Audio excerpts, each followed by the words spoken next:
string of vicious bank robberies grows more violent with every holdup, then ends in a deadly shootout. With a dangerous man on the run, police conduct an all-out search for a fugitive so desperate, he will stop at nothing to make his escape.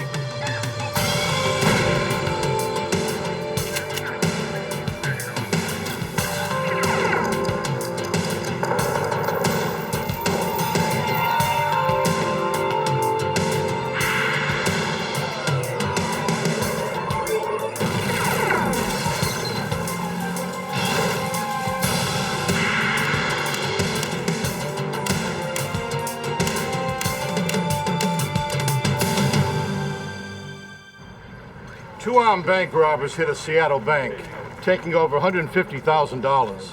But before they can escape, police confront them and the pair splits up. As authorities search block by block, they learn one was a career criminal with a long history of violence.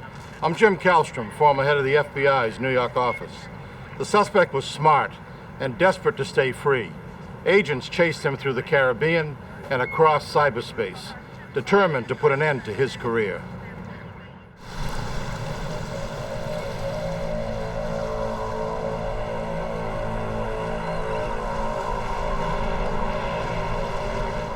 One of the FBI's primary responsibilities is investigating bank robberies. And they see more of these crimes in Seattle than just about any other place in the country.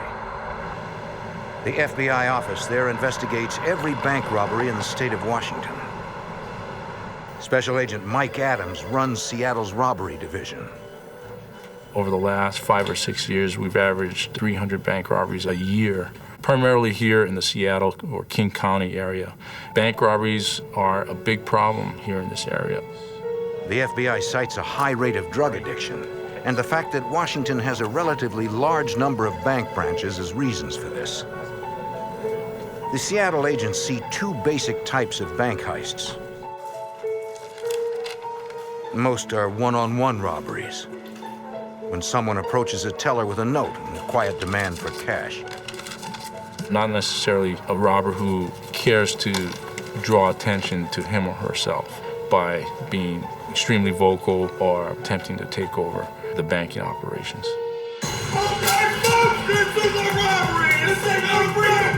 The other kind of robbery is more rare and more dangerous. The takeover. A takeover robbery is where we have one or more robbers who enter a bank and attempt to take over the banking operations through various means, either ordering people to the floor or ordering bank employees away from the teller counters. More often than not, in a takeover-style bank robbery, the bank robber or robbers are armed with firearms. So those are considered very violent as opposed to a one-on-one style bank robbery. Agents note that whenever takeover bandits get away with it, they will usually rob again, becoming bolder and more violent with each new attempt. On May 17, 2000, one particularly vicious string of takeover-style robberies begins at a downtown Seattle bank. Hurry up! All of it, all of it. I will shoot you right now, lady. I ain't playing with you. Get that. Working quickly, they disappear in minutes with thousands of dollars in cash. A week later, thieves hit another area bank, brandishing bigger guns, intensifying their assault on unsuspecting patrons and employees. 2 weeks later, robbers strike again with even more aggression. Since takeover robberies are rare, agents believe the crimes were all perpetrated by the same bandits. We did see bank robberies that did appear to be similar in nature in terms of the level of violence, in terms of large amounts of money. Certainly, a robbery of that nature is going to pique our attention because of the significant level of violence. Yet each time, the robbers escape cleanly in stolen getaway cars, leaving no eyewitnesses who can ID the men. The FBI is facing a pair of seasoned criminals who grow more aggressive with each attack. Recognizing a pattern of behavior, authorities feel these violent robbers will turn deadly. 6 days later, on the morning of June 22nd, 2000, their worst fears are realized. Two men head down Aurora Avenue, then turn into the parking lot of Wells Fargo Bank.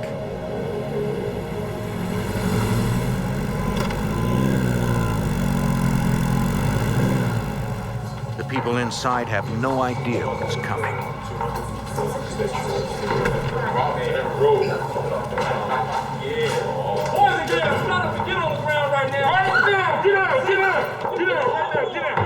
The gunmen corral the customers and employees, but they miss one. The robbers are organized. One stands guard, while the other finds a teller who can access the vault. I'm asking you, do you have the key to the vault? Don't look at me! Get over there! The manager connects with police emergency. Stay on the line. All units, we've had a bank robbery at 120 in Aurora. A dispatcher puts out an urgent call about armed robbers still inside the bank. 204 received. Seattle officer Wesley Buxton responds. It was a bank robbery in progress. That's a little bit of an unusual call. We usually get bank alarms as opposed to bank robbery in progress. Buxton races to the bank. I said hurry up! Yeah. Come on, here, fill it up. Hurry up! Inside the vault, the thief takes all the cash his two backpacks can hold. The teller follows orders, hoping the gunman won't kill him. No phone calls or nothing, you understand me? None of that! Buxton kills his siren as he approaches the bank. I was the first one on the scene. There was a motorcycle sitting out in front of the bank. I believe it was up on the sidewalk.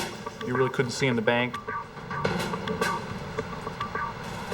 Following procedure, the officer finds cover and waits for backup.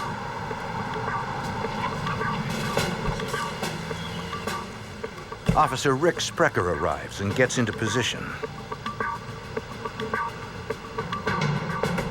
The bandits emerge, unaware of the officers. They cannot get the motorcycle started. They sat there like they were frozen for a minute in time, I guess trying to figure out why the motorcycle wouldn't start. And then they jumped off the motorcycle and they started running away from it. Then, one suspect trips.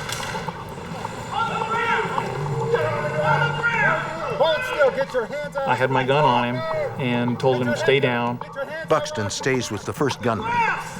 Officer Sprecher orders the second to stop. But the man disappears. Then Officer Buxton is suddenly faced with the unthinkable. It seemed like slow motion. I've heard the tape recording of it and the shots were fired in quick succession. But at that time, it seemed like there were even maybe 1 or 2 seconds between the actual shots.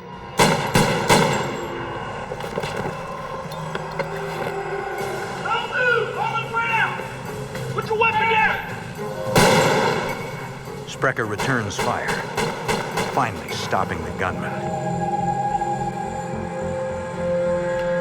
Officers contain one suspect. The other is gone. Got an officer down! Officer down! I need backup! Officer Sprecher's call brings an intense law enforcement response. Emergency medical technicians work to stabilize Officer Buxton, while Officer Sprecher quickly briefs detectives. He got shot 6 times. I muttered on him. Guy's loose. The man who shot the officer is dead. Black jacket. The hunt for the escaped suspect begins immediately. One suspect at large, black helmet, black clothing. A dispatcher broadcasts a description of the fleeing gunman on all police channels. FBI agents rush to the bank. Among them, Agent Mike Adams. On my way to the bank, I did hear an officer was shot and was down. It was obviously a very violent takeover-style robbery. Adams recognizes that these initial reports are similar to the 3 earlier robberies, and that the violence has escalated even further. With one armed gunman still on the loose, authorities quickly moved to contain the situation.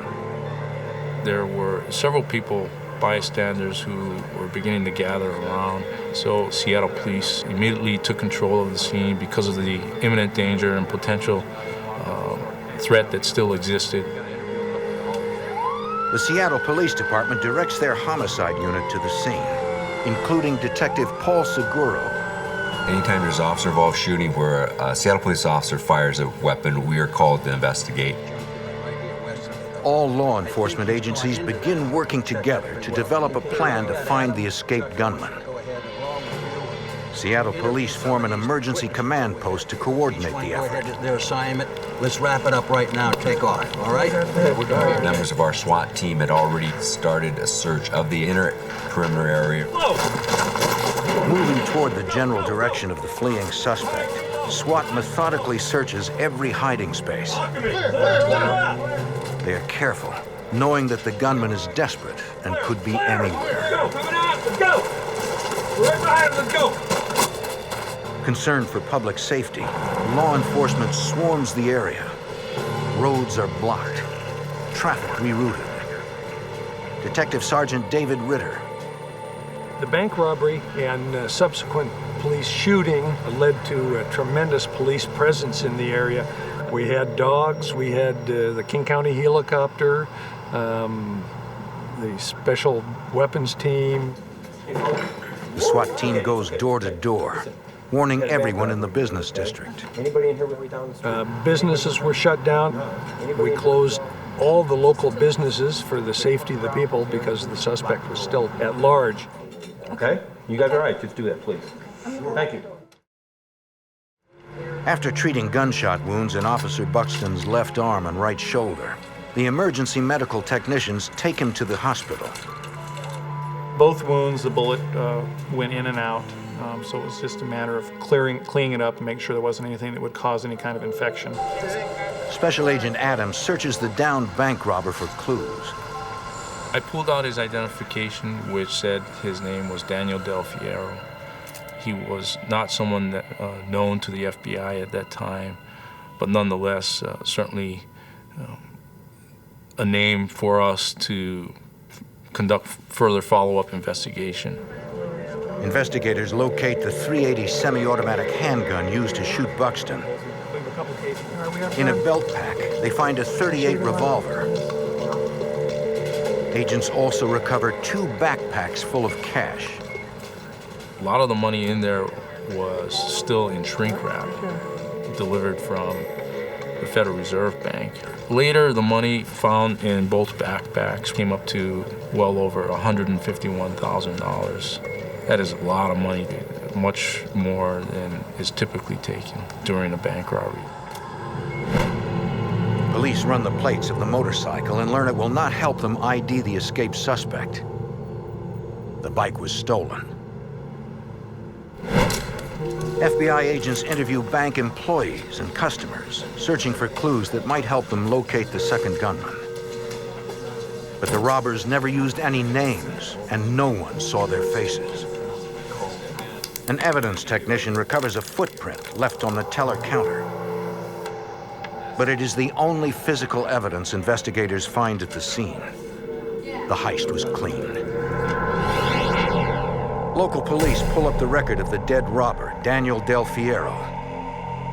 He was fresh out of prison, having served time for manslaughter and assault. Police continue to hunt down Del Fiero's accomplice. Within hours of the robbery, they pick up his trail. Detectives respond to a nearby junkyard where officers have recovered evidence. We were backtracking, finding the items of evidence that were discarded. As he's running, he's getting rid of his motorcycle he had on, gloves. It's sort of like the trail that he left behind. And he continues running probably another 50 feet. And then took off his jacket. There's a high chain link fence and barbed wire on top of that. There's also a handgun, a .45 caliber semi-automatic pistol covered close to the jacket. Investigators suspect that the gunman was covering his trail by leaving behind evidence and any clothing that would later identify him. But just as the suspect's trail appears to be getting cold, it heats up again. Zero. I'll be right there. Gotta go. Investigators head to a nearby apartment building, responding to a call made by the building's manager. Excuse me, ma'am. You don't want to call the police earlier. She had called police after finding fresh blood outside an apartment. Anything unusual? Went upstairs to my apartment and noticed the blood on the stairwell. Did you see any? We surmised that the second suspect must have cut his hand going over the fence. If it is the gunman's blood, he could still be in the building, armed and desperate. Police call for SWAT. Secure the perimeter. We'll get you to a safe spot. And a nearby team arrives immediately. With a dangerous and elusive gunman still on the loose, police hope they now have him cornered. Following a Seattle bank robbery in June 2000, a gun battle leaves one police officer injured and one suspect dead.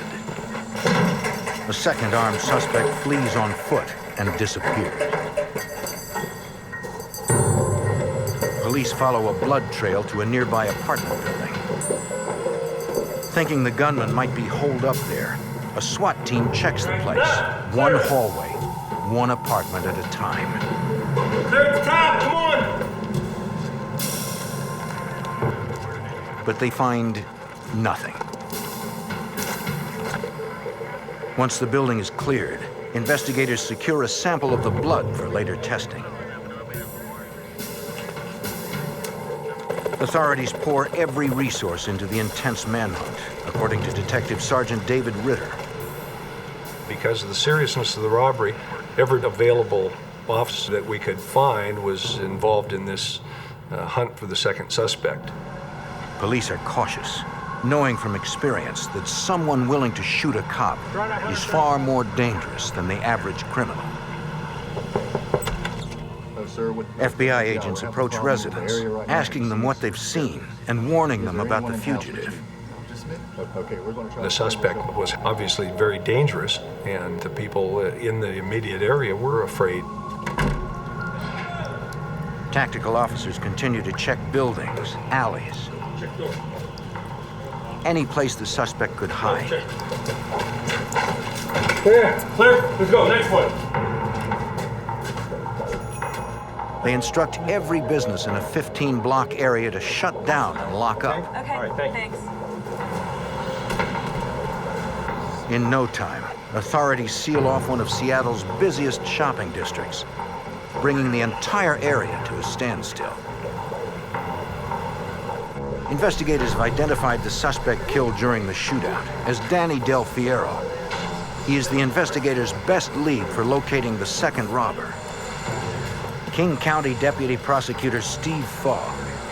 So we got an immediate warrant for his residence, his car, to try to locate whatever information we could about him, and through that, who he might have done the crime with. At Del Fiero's home, investigators meet a woman who had lived with him. She says she knows nothing about the robbery, but helps them compile a list of her housemate's associates. We're trying to solve a crime here. Man, listen, I understand you're uptight about it. Investigators then search Del Fiero's home, but find nothing that can help them identify the escaped suspect. Across town, officers respond to a call from a man who claims he was the target of an attempted carjacking. It is just north of the building where the blood was found. I was leaving for work and, The driver explains that minutes earlier, he was leaving his apartment complex. of a sudden he saw this guy jump out in front of him and slam both of his hands down on the hood and force him to stop. The guy said, "Hey, I've been in a fight and I need you to help me. Can you give me a ride?" Look, I need your car. Just come on. The man became more aggressive. He put his hand into the car, tried to grab the keys, and tried to take the car himself. When it became apparent that that was not going to work, he became quite vicious, within, a matter of seconds. The owner of the car was able to fight him off, push him out the door, and then just jet off as fast as he could. He reported what had happened to a police officer. Yeah, the guy was like, Police are convinced the carjacker is the robber they're pursuing. The victim gives them a detailed description of his assailant and the direction he was going. He was moving to the north, so that moved the search in that direction. We got the description out immediately, and the media was helpful, and they got it out to the public as fast as we had it. For 3 hours, investigators find no sign of the fugitive until a 911 operator gets a call. My wife and I, we've been mugged. A man reports that he and his wife had been held hostage that afternoon. The intruder had fled, but they think he was the bank robber they heard about on the news. Yes, the one that robbed the bank. Investigators race to a residence north of the carjacking attempt. The couple explains what happened. 3 hours earlier, the woman was leaving her house when she saw a man in her truck. He was calm and told her he'd been in a fight and needed her help. She didn't fall for it. At this point, the police and the media were sort of circling the area, and she pointed up to the helicopters and said, "No, I think actually they're looking for you." And again, the personality changed just like that. The woman is not somebody who's just going to kind of roll over for this guy. She tried to fight back. He grabbed a knife, let her know that he was capable of using it.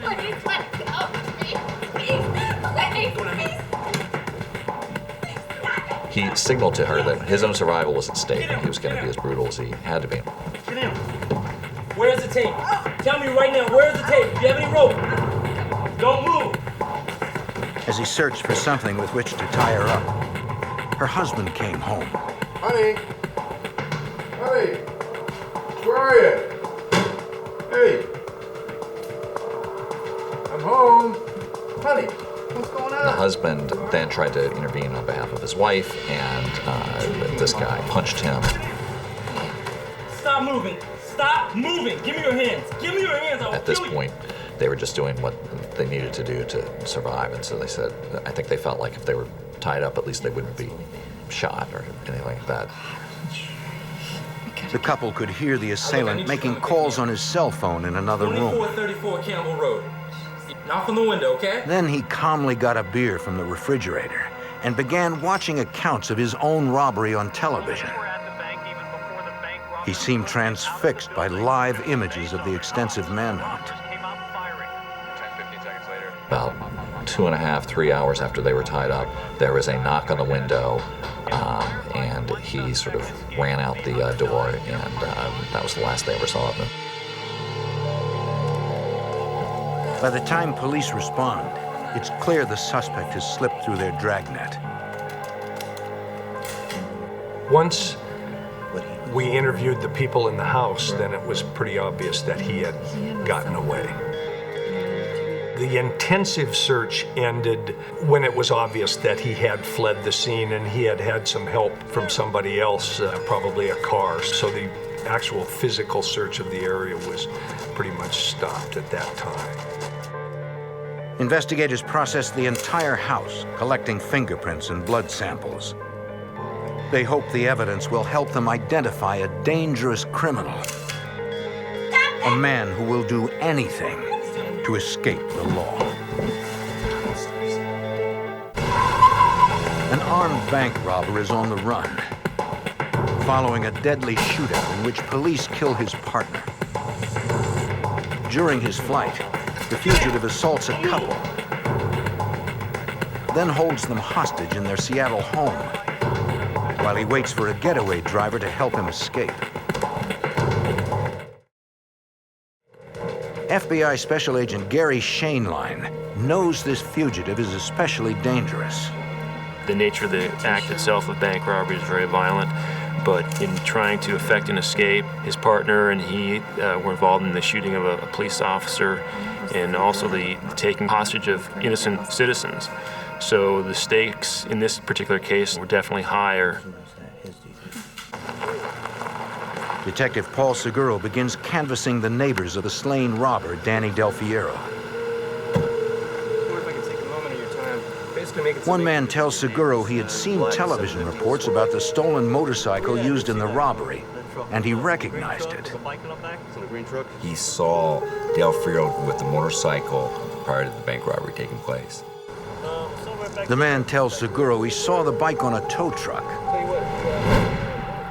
And this individual had seen another individual inside the truck with Del Fiero the day before. Seguro thinks the tow truck driver might be the second robber. He asks the neighbor if he knows who he is. The man says he had never seen him before. The owners of the bank that was robbed tried to help, according to FBI Special Agent Mike Adams.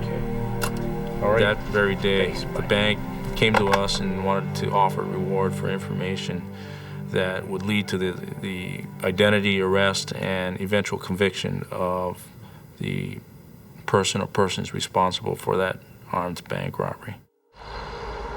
Agents hope the large reward will make people more willing to talk. Myself, other FBI agents spent many long hours attempting to gather as much information as we could. Investigators tracked down every possible lead, trying to get more information on Del Fiero's known associates. We drove to several different addresses and locations in our attempt to interview different people who we thought might be able to lead to the identity as well as the location of the second suspect of this bank robbery. Every lead becomes a dead end. Investigators finally get a break when officers begin processing the evidence left behind by the fleeing robber. Inside the jacket was this piece of paper that had a photocopy of a driver's license that belonged to a young 16-year-old girl, and then a lot of information about who she was. Police begin looking for the young woman. They called the best number they had for her, which was her dad. And her dad said, well, she's at the movies. And they said, well, you need to get her. So she came and talked to the police, and she said that as soon as her dad came into the movie theater, she immediately knew what it was about. Basically, the reason why I asked is because they show her the photocopied license and ask how the bank robbers got it. She told us that she was approached by a person she went to high school with. The person she went to high school with said, I have an individual that has large sums of money. He needs ID and social security numbers. In return, you'll get a couple $1,000s if you let us use your ID and social security number. The young woman explains the information was to be used to set up bank accounts to launder stolen money. She gives detectives the name of her high school friend, the middleman for the ID fraud. So what is this all about? Detectives track down the man and try to get him to cooperate. We contacted him early morning hours. He was somewhat reluctant to talk to us at first, but then as we started talking to him, he finally started to tell us about who it was that asked him to obtain the identification and social security numbers. His name is Aristotle. He tells detectives the man's name is Aristotle Marr. We then thought that it's very possible that Aristotle Marr is the person we're looking for, because he was obviously looking for a way to launder money in the hopes of getting legitimate funds in return. Investigators are convinced they're on the right track when the middleman tells investigators that Marr owns a towing service. Police conduct a background check. DMV records reveal that there is a tow truck registered to Marr, and that it matches the one described by Del Fiero's neighbor. Investigators return to Del Fiero's home to ask his old roommate if she knows Aristotle Marr. She says Mar and Del Fierro had been friends since childhood. So now his name has come up in two different sources or two different ways during the investigation. So now we started to focus on Aristotle Mar as being the second suspect involved in the bank robbery. Authorities check Mar's police record. It's clean, except for one assault charge he received as a minor. Tax records show Mar runs a successful towing business and already owns property worth $400,000. Police are surprised to learn he was a star athlete in high school, graduating 6 years earlier with a 4.0 grade point average. The first thing everybody said about him was how smart he was. And you could see he had a lot of potential in life, but was impatient enough. And I think that that fed directly into the greed that motivated these crimes. Steve Fogg subpoenas the cell phone records of Mar and Del Fierro. He discovers calls made between the two suspects prior to the robbery. Circumstantial evidence that they were possibly in the planning stages. Danny Del Fierro and Aristotle Mar were talking, 10 times an hour in the days and weeks that preceded this. Police then ask witnesses to confirm Mar's identity. To do this, they create a photo montage. Typically, what happens is you have 6 photos, and the person who's the suspect is one of the 6.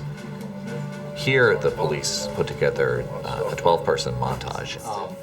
They really went the extra mile just to make absolutely certain that we had the right guy. Authorities show the photo montage to the woman who was assaulted and held hostage in her home. And she didn't have any hesitation at all. She picked out Mr. Mar immediately. Later, her husband and the carjacking victim would also pick out Mar as their attacker. So with that, taken together with all the circumstantial evidence, we were quite confident that Aristotle Mar was the guy we were looking for. Let's go. Authorities secure an arrest warrant for Mar and a search warrant for his home.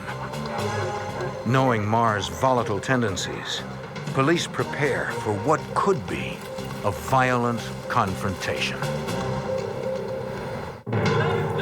On June 22, 2000, a pair of alleged serial bank robbers hit another Seattle bank. During a shootout with police, one bandit is killed, and the other escapes. The dead robber is Daniel Del Fierro. Authorities believe the fugitive is Aristotle Mar. Fearing a violent confrontation, police prepare to serve arrest and search warrants with the help of a tactical unit. With the team are homicide detectives Paul Seguro and David Ritter. When we went to the residence, we had members of the SWAT team, multiple Seattle police units to assist us in securing the premise. Room by room, SWAT searches the house.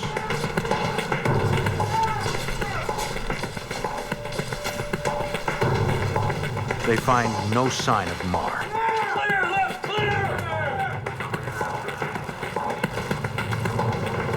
Homicide detective Paul Seguro. Once the home is secured, myself and the rest of the homicide unit went in and started searching through the home. Something real quick. They look for any evidence that can tie Mar to the robbery or provide a clue to his whereabouts. In a hidden storage area, they find remnants of an arsenal. Look at that. There it is. Look at that. Detectives recover empty containers for various types of handguns. I can reach for that second. Although they do find a few weapons, most of the guns are gone. There was different types of ammunition for long guns, shotguns. There was ammunition for handguns. Detectives begin looking at the bullets more closely and uncover an important piece of evidence. We found ammunition that matched ammunition that we found at the scene of the bank robbery. Authorities also discover another lead. Documents that show frequent travel to and from Jamaica by Mar and several associates. Also, there was small photographs and templates for the making of what appeared to be false identification. Paraphernalia here. Investigators suspect that Marr may have plans to flee the country under a false name. During the search at Marr's home, authorities discover a second house on the property. Excuse me, Bob. We need that house cleared over there. Agents immediately file a search warrant for the place and set up surveillance while they wait for the warrant to be processed. For a week, authorities watch people come and go, but see no sign of the robbery suspect. When a judge finally issues the warrant, SWAT goes in.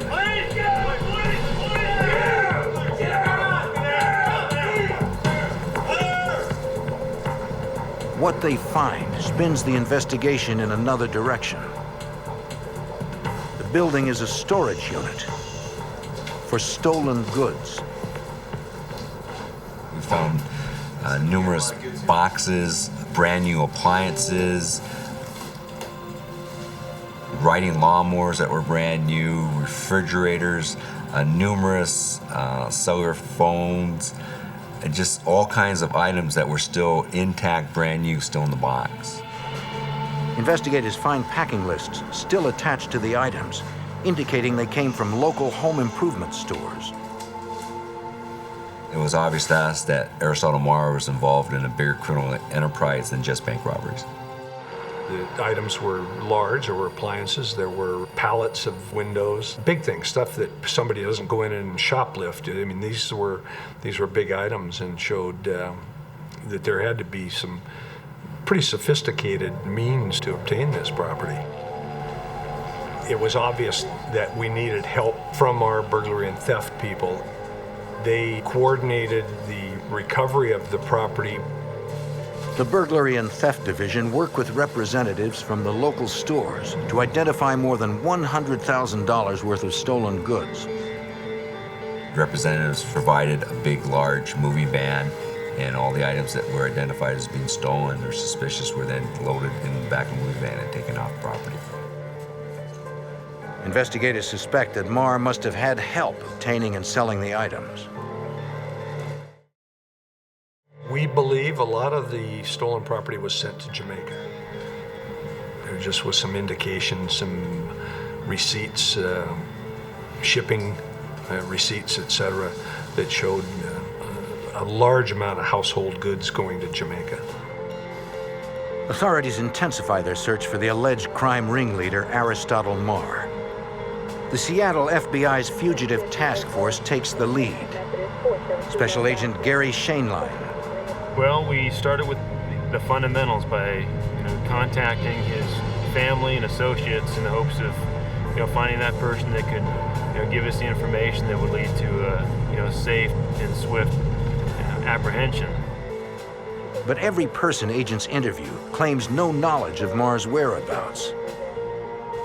Within weeks, the search for Marr begins to take its toll on the fugitive. In an unexpected, bold move, a group of Marr supporters, including his lawyer, holds a press conference proclaiming his innocence.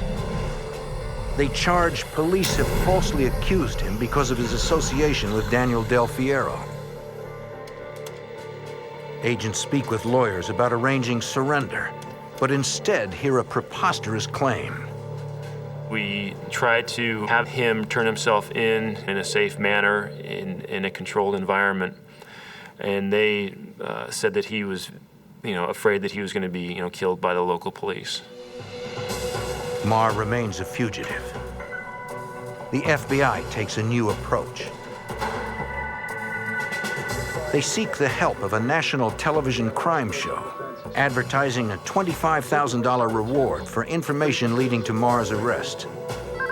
The tips pour in. One caller claims he's been in contact with Marr through a popular web-based instant messaging system. Agents subpoena the internet provider for details on the instant messaging account and receive transcripts of the online conversations. Through the content of the dialogue on the instant messaging communication, it was logical to believe that one of the participants was Aristotle Marr. The company provides agents with the address of the computer used. We approached it with the belief that it was possible that Mark could be there at that time. Open up. Armed with a search warrant, they confront a man who they recognize as a known associate of Marr. Sure? Yeah, I'm sure, sir. He says Marr isn't there. No? Agents conduct a thorough search for any evidence that could prove the fugitive had been in the apartment, but they find nothing. Agents confiscate the computer in question. They eventually determined that Marr had probably never used the computer, that it had been the associate pretending to be Marr on the instant messaging system. You ready? The investigator's latest lead is a dead end. That search really didn't glean any further information regarding Aristotle's whereabouts. The FBI continues surveillance at the houses of family and friends, but soon realize Marr may never return. You know, unlike your garden variety bank robber, Aristotle Marr did have some financial means. He had owned property at a rental house, and I'm sure that those assets and those means, helped him in his fugitive status. An informant calls the FBI with a tip that appears to support what agents already fear. A confidential source indicated that he had fled under an alias, that he had not just crossed a state line, but actually had fled the country, and that he had fled to Jamaica. If Marr has indeed left the country under another name, he might be impossible to find. The FBI is now facing their toughest obstacle in a case that appears impossible to crack. The FBI continues to hunt for bank robbery suspect Aristotle Marr.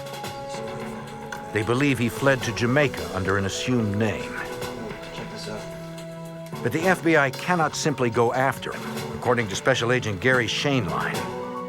We don't have any police authority in other countries, so there are FBI representatives and there's U.S. Marshals in Jamaica that liaise with Jamaican authorities, and I was providing them with all the information that we were gleaning from our investigation here, giving them names and points of contact, possible locations that were worthy of investigation in Jamaica in the pursuit of Marr.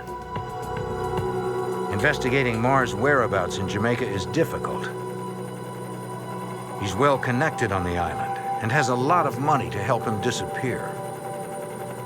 We're confident that through those resources that he was able to maintain a low profile and have different places to go to hide himself. Informants report occasional sightings of the fugitive, but he eludes capture. Agents believe he is moving from house to house under cover of night, supported by a loyal group of associates. Following the leads from agents in the United States, authorities in Jamaica relentlessly pursue the fugitive. They contact every known associate of Aristotle Marr. They're uncooperative, but authorities keep them under surveillance. It's Aristotle Marr. Marshals were watching everything they did down in Jamaica. They made it very clear that they were not going to go away until Mr. Marr returned to the United States and answered to these charges.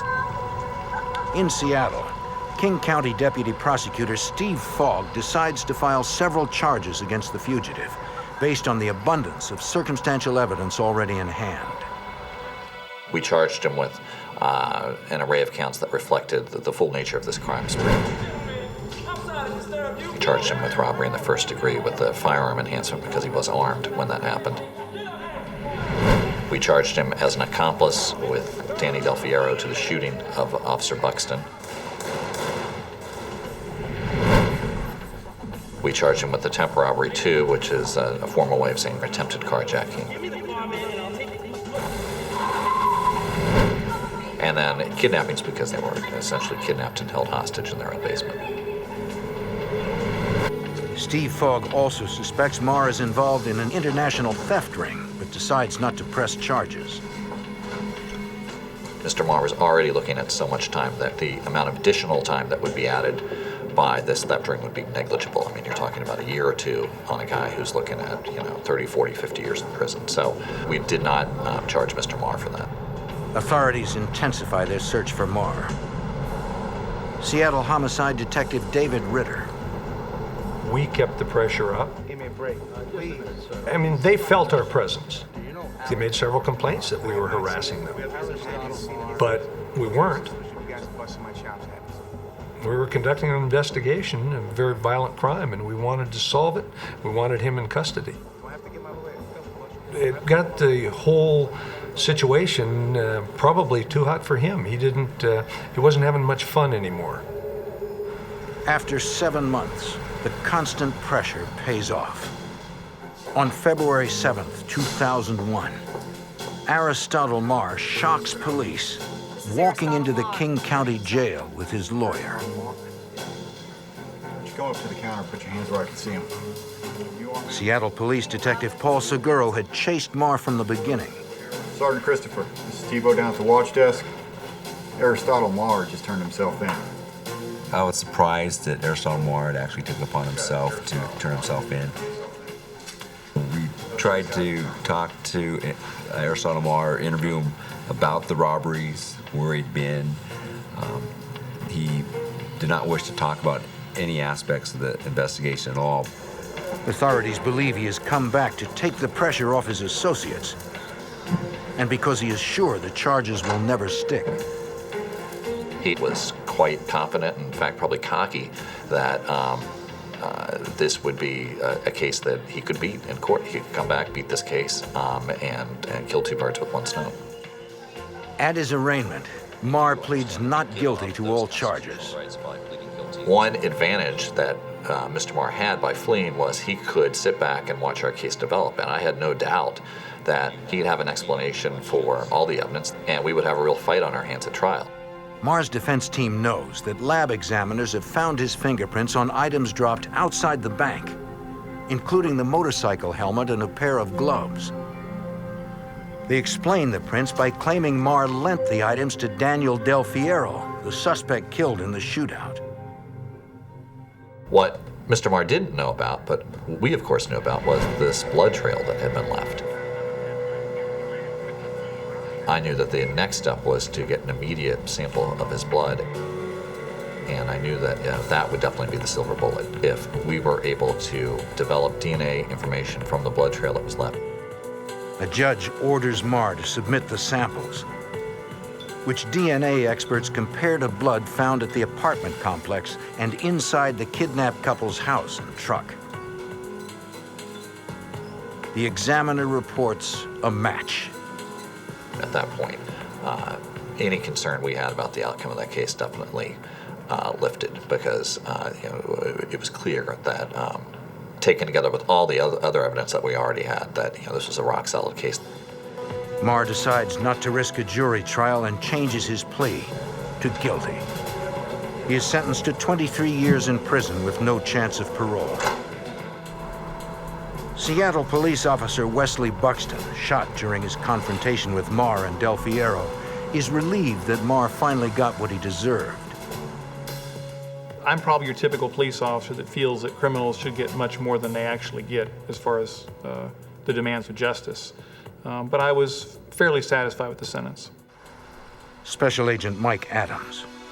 Given the high number of bank robberies we have every year, on average, well over 300 bank robberies here in the state of Washington, it's a good feeling when we can bring about, or at least help bring about, a successful conclusion to such a high-profile bank robbery investigation.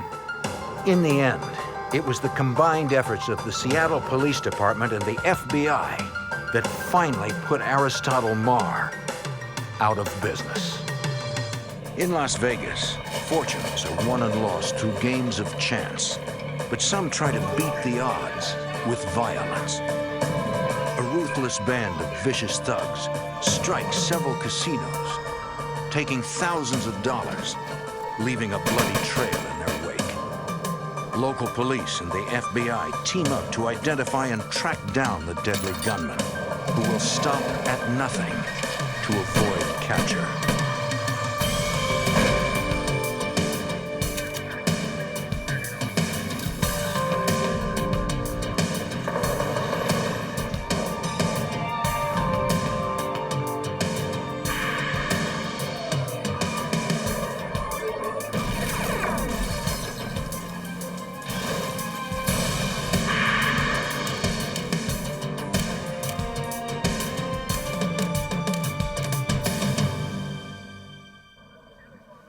kind of story that Hollywood films are made of. Brazen armed robberies of Las Vegas casinos. But this was no movie. I'm Jim Kallstrom, former head of the FBI's New York office. They were a gang of criminal masterminds. They carried automatic weapons and were not afraid to use them. With each and every new heist, they became bolder and more deadly, until the FBI stepped in, determined to end their violent rampage.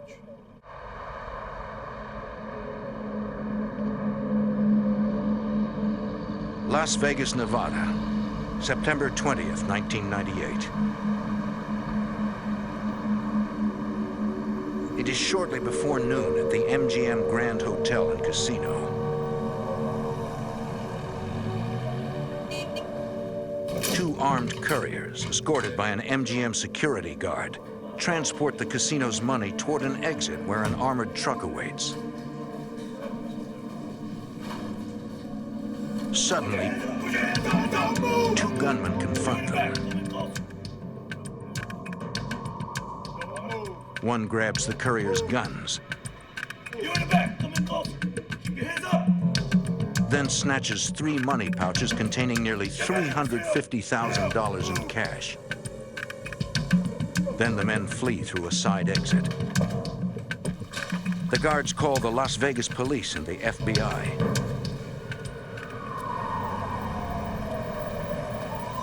Detectives and agents respond to the casino and interview the guards, who give investigators a rough description of their assailants. Any kind of logo on the jacket? Not that I saw. Okay. It was two Latinos. I'm pretty sure it was Latinos. What kind of guns were they? They were not The robbers left no physical evidence at the scene. Right. Two semi-automatic weapons. Right. They were standing like right here.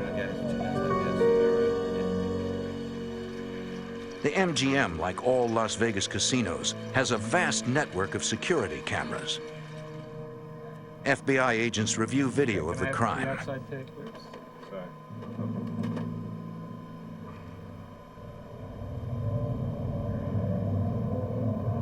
Special Agent Henry Schlump observes the way the lead gunman brandished his weapons, which suggests he could be a dangerous individual. Seeing a subject commit a robbery with a gun in each hand is not typical. That would be a rare occurrence, and I think it would portend the violence that the subject was capable of. We got two-fisted gunslinger. Okay, can you give me the outside tape?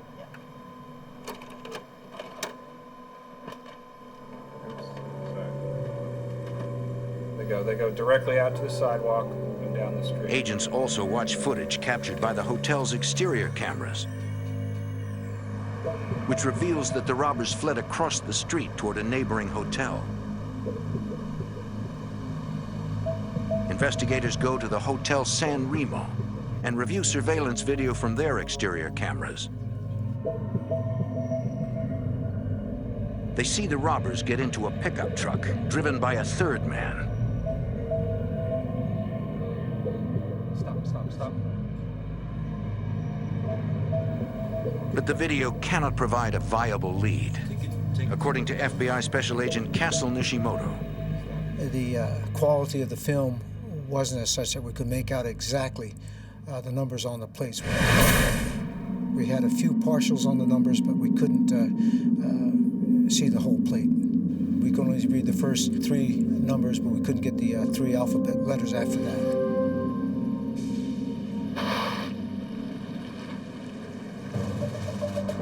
Despite having only a general description, police begin searching for the getaway truck. However, they are unable to immediately find it. Nearly 2 months later, continued search efforts lead to a break in the case. Once again at the San Remo. In the casino's parking lot, a Las Vegas Metro Police detective locates what looks like the getaway truck. The truck's plate numbers match the partial numbers seen on the surveillance tape. To investigators, it seems the robbers waited for the heat to die down after the robbery, then drove the getaway truck back to the San Remo. The detective runs a check on the vehicle's identification number and discovers it was reported stolen almost 3 weeks before the MGM robbery. Running a check on the license plate, investigators find it was stolen from a disabled car kept at a Las Vegas storage area.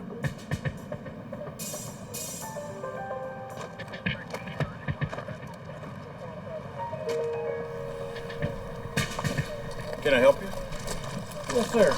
Investigator Fleetwood, we're looking into some thefts that occurred. The manager of the facility tells the Las Vegas Metro Police detective he knows nothing about the theft. He suggests he speak to the watchman who lives at the storage area, Jose Vigoa. There he is, right there. The manager points out Vigoa in the distance. The detective asks the manager to have the watchman contact him, but Vigoa never calls. Months pass, and the investigation runs out of leads. June 28, 1999, 9 months after the MGM robbery. At the Desert Inn Casino, an armored van is making its rounds collecting cash.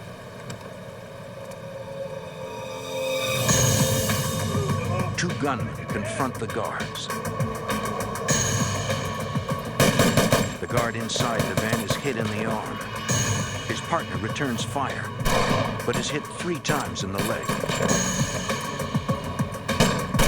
Through their training, the guards know to aim for the chest. Their bullets slam into the gunman, but the shots fail to stop them.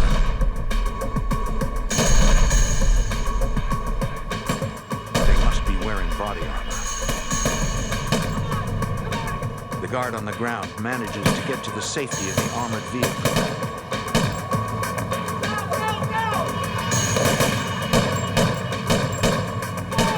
The van's driver heads to a nearby hospital. Both guards survive the gun battle. Within minutes, Las Vegas police and the FBI converge at the Desert Inn.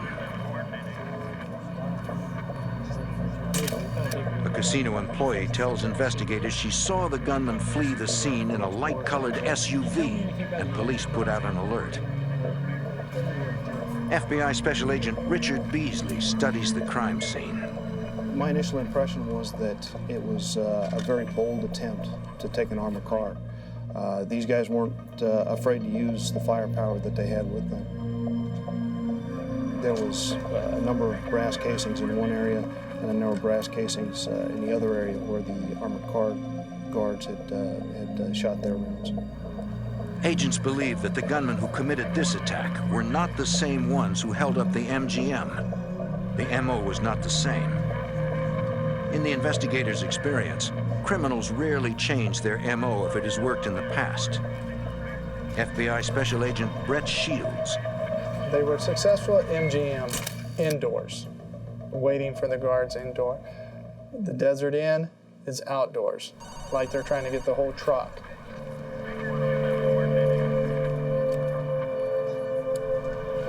10 minutes after arriving at the scene, Agent Beasley gets a call that the getaway car has been found. I'll be right there. One of the uniform officers had been patrolling the area looking for this vehicle, and they found it in the parking lot of a small motel. We looked inside, and we could see shell casings on the floor, and there was a .45 caliber shell casing on one of the running boards. Investigators also find an empty water bottle inside the vehicle. It is preserved in the hopes of recovering DNA evidence from it. Nearby, agents interview a man who says he saw the men who were driving the SUV. There was a witness there that had been walking his dog that had witnessed the exchange of the vehicle.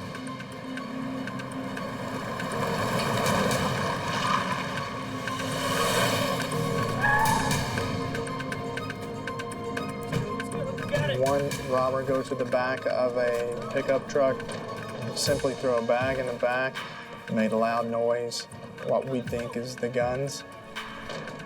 The other two jump into the front of this pickup truck. Let's go, man. Let's go. What's the matter? The key. The key doesn't work, man. Let's go. Go back. they were having difficulties actually getting the vehicle started. The witness then saw the two men frantically working on the steering column. The key doesn't work. What do you mean? Figure it out. Come on, hotwire something. He didn't know whether they were messing with it to hotwire it or what. Finally, the pickup roared to life and the men took off.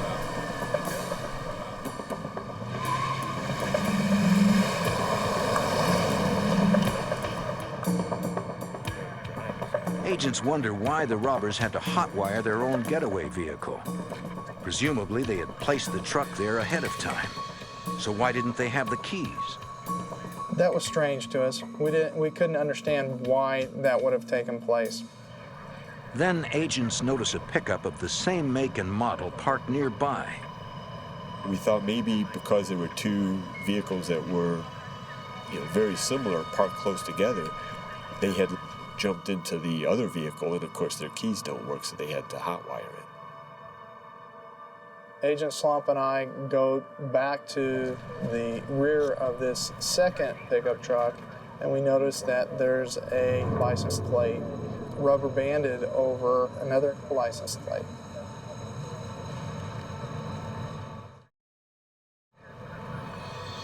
The FBI runs the vehicle identification number on the pickup and discovers that it belongs to an ex-con named Pedro Duarte.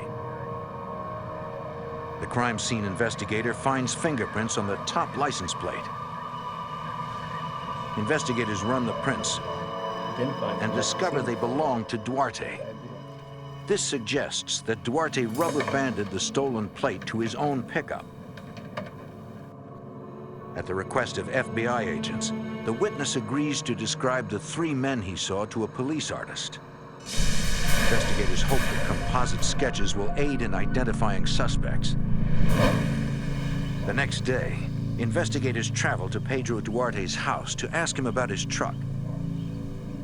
So I had the composite with me, and when we go to knock on the door, and Pedro Duarte comes to the door, it's like, holy cow. Duarte bears a close resemblance to the man in the sketch. Mind if we come in and talk to you for a moment? Sure.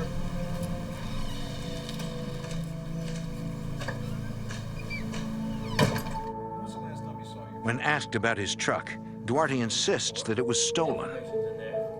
Police records show that it was in fact reported stolen, but that was hours after the attempted robbery at the Desert Inn.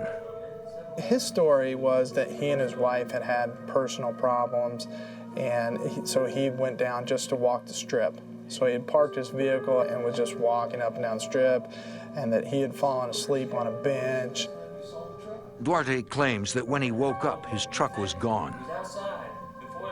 Just nonsense. None of his story was true. He's just cocky as cocky can be, and his English was fine until we started getting to the harder questions, and then no habla. Duarte suddenly claims he cannot speak English. The Metro Sergeant was even talking to him in Spanish, and he still claimed that he couldn't understand. It was a very frustrating interview. Discrimination. Investigators are convinced Duarte is involved, but are stymied by a lack of direct evidence against him. We still didn't have any answers. I mean, was he up to no good on the strip? Absolutely. Could he have been doing jewelry robberies or purse snatchings or anything else and try to disguise his vehicle and this just be coincidental? Absolutely. Man, I don't know what you're even talking about, man. So we weren't comfortable enough to arrest him at the time. And we got nowhere with the interview.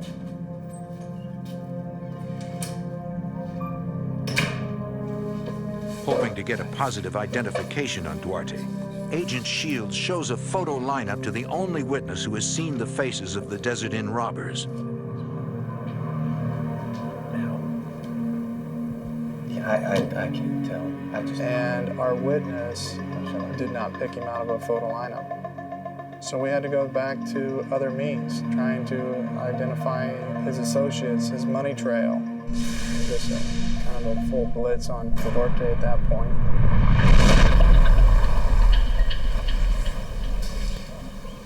In an effort to gather any incriminating evidence against their suspect, investigators set up surveillance on Duarte.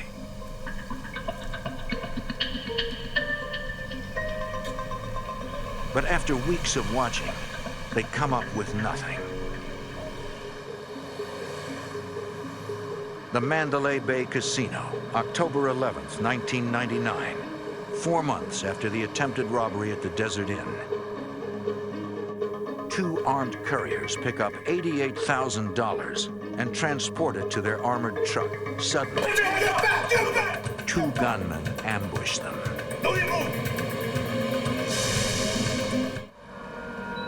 In the fall of 1998, 2 gunmen execute a brazen robbery inside Las Vegas's MGM Grand Casino, taking almost $350,000. Now, a year later, couriers collecting money at the Mandalay Bay Casino are under attack.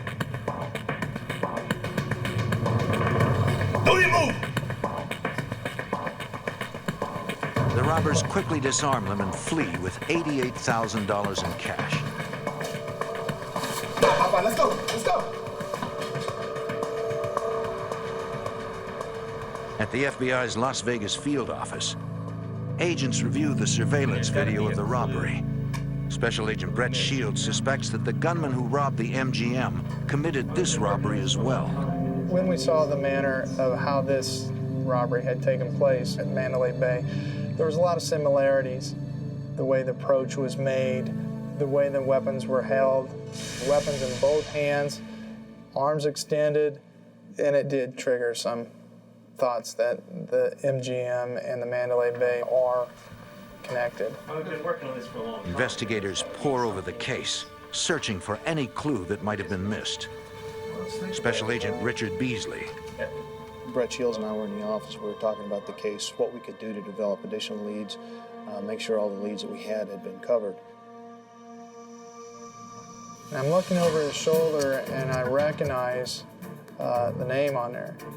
Vigoa is the watchman at the storage facility that detectives never got to interview.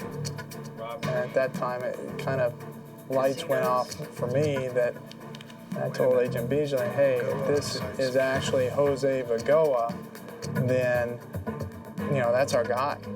Jose Vigoa. Who's that? Agent Shields has a history with Vigoa. I had arrested Jose Vigoa in 1990. That was one of the first arrests that I had made as an FBI agent. In 1990, the FBI was investigating Cuban immigrant Jose Vigoa for cocaine trafficking and went to a storage facility with a warrant to search his unit. As they're entering to go do the search, Jose Vigoa speeds away. An agent is standing in front of the gate and he actually tries to run him over.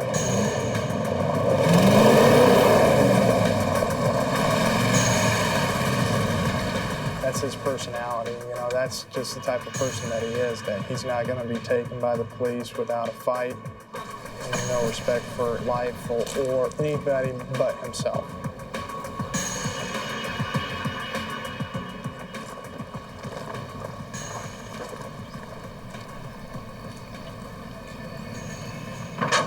Investigators checked Vigoa's storage unit and found a scale covered with cocaine residue and his fingerprints.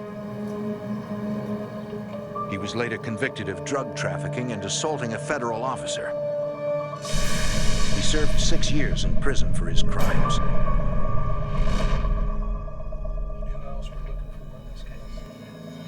Shields remembers that Pedro Duarte was questioned in connection to the recent Desert Inn shootings. Duarte is Jose Vigoa's brother-in-law. To investigators, it now seems that the 2 robberies inside the casinos are connected to the attack outside the Desert Inn. They all appear to be the work of one group of robbers. Agents decide to show Vigoa's probation officer the casino surveillance video to see if she can identify any of the robbers.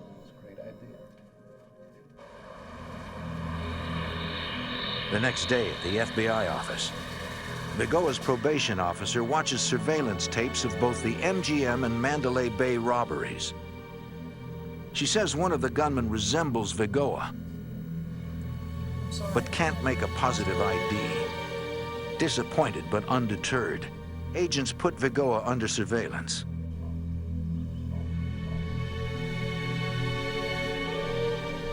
According to his probation officer, Vigoa earns only $10,000 a year and lives in a shack at the storage facility where he works. But Agent Beasley discovers that Vigoa actually lives in a middle-class house. We did financial background checks, and the house was in fact purchased just a few weeks after the MGM robbery. It was interesting to us because about $19,000 in cash had been put down on this house. The house was not purchased in Vigoa's name. It was purchased in the name of a person named Oscar Cisneros. Agents suspect Vigoa is using Cisneros as a financial front to hide his purchases. We knew after talking to Vigoa's probation officer that Vigoa was supposed to be working a labor-type job. He wasn't supposed to have much money. So if assets started showing up in Vigoa's name, that would certainly raise suspicion to his probation officer. Vigoa's finances are questionable, but they are not an indication of guilt. We didn't have any eyewitness identification of him in these robberies, and just because somebody's spending a large amount of cash doesn't necessarily mean that they were involved in a robbery. Vigoa was a convicted drug dealer. We didn't know if he was back in the drug trade, which would account for him having a large amount of cash. The results of the financial background check are not enough to move the investigation forward. We didn't have probable cause yet for any kind of warrant to go search Vigoa's house or his property or his vehicles. It just wasn't there yet. Even if we had even the minimal for a search warrant, we may not be ready to actually do it yet. We want to develop additional so we have enough to make the arrest and get a conviction, not just get enough for a search warrant for the house.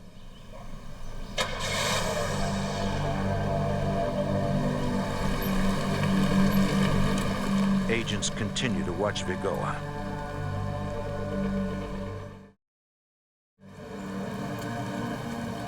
Five months later, on March 3rd, 2000, in the neighboring suburb of Henderson, local police and the FBI respond to a report of an assault on an armored vehicle in front of the Ross Dress for Less department store. Two guards are dead. When we arrived, there was police tape up. There was cars all over the place. Witnesses were scattered, and there was the body of one of the security officers in the parking lot next to the truck. It was not a good scene.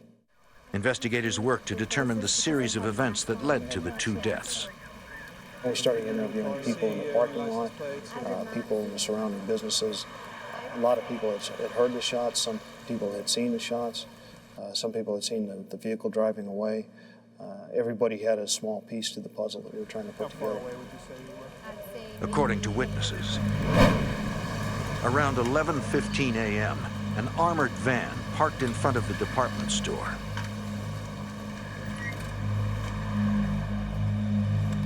One guard went inside to pick up the store's deposit, passing between two minivans which witnesses reported seeing parked there since early that morning. When the guard returned with the money, the gunman pounced.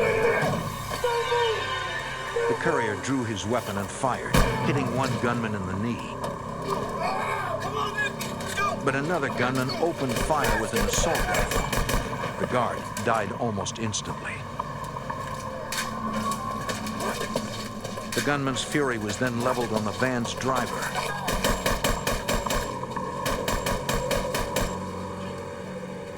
The lead gunman grabbed the money bags.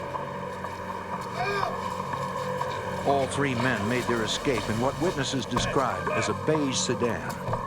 Their total take was less than $5,000.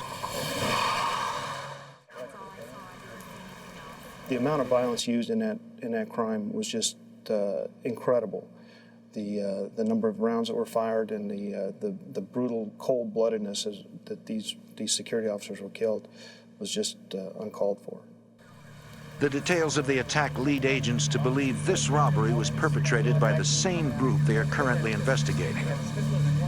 The lying in wait, the attempt on the armored car, the high-power weapons, the shots fired, it all matched with the Desert Inn attempt. A crime scene technician processes the minivans used by the robbers, but he is unable to recover any evidence that could help identify them. As investigators continue working into the early evening, they experience a moment of unexpected and chilling sadness. When it's getting around 5 o'clock, cell phone starts ringing on the dead guard, and it was just a feeling of emptiness that it's kind of every cop's nightmare, you know, that you're not coming home that particular night, and then your wife or your significant other is calling, wanting to know where you're at and why you're not home. The phone kept ringing, and everybody wanted to pick up that phone and talk on the other end. It was just a bad feeling. Investigators at the scene decide to join forces to track down the killers. We formed kind of an ad hoc task force within the FBI, Henderson Police Department, and Las Vegas Metropolitan Police Department in order to identify the group of individuals who were doing these crimes. Everybody's goal was the same, to try to catch these guys. But without any evidence implicating their suspects, they will need to move quickly if they are to capture them before they strike again. In Henderson, Nevada, a group of heavily armed robbers continue their violent rampage with an assault on an armored van, killing 2 guards in a hail of gunfire.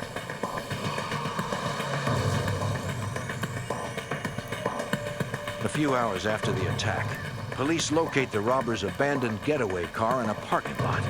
FBI Special Agent Henry Schlumpf investigates. We got there, we could see there was blood in the driver's seat of the vehicle. Witnesses to the robbery had reported that one of the gunmen had been shot. A crime scene technician collects the blood as it may become valuable later as DNA evidence. Agents run the plates on the getaway car and the vans left by the killers at the scene of the robbery and find that they were all stolen from a rental car lot. The task force is unable to definitively identify suspects in the robbery, but they are confident it is connected to a string of similar heists over the past 18 months. Those crimes have been tied circumstantially to ex-cons Jose Vigoa and Pedro Duarte, Vigoa's brother-in-law. But without any hard evidence implicating the pair, the investigation stalls. June 3rd, 2000, 3 months after the Ross killings, the Bellagio Hotel and Casino. It's shortly after 6 a.m. Casino employees are counting money in the main cashier's cage. This is robbery!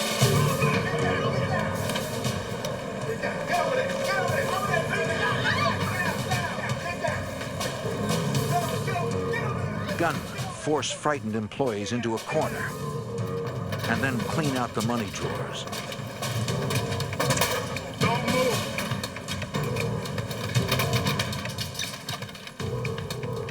The robbers take over $144,000 in cash. But the gunmen are not finished. They want more. They target a nearby change booth. This time, the robbers allow the cashier to leave. They steal an additional $10,000. The security guard notices the fleeing cashier on a surveillance camera and zooms in for a closer look.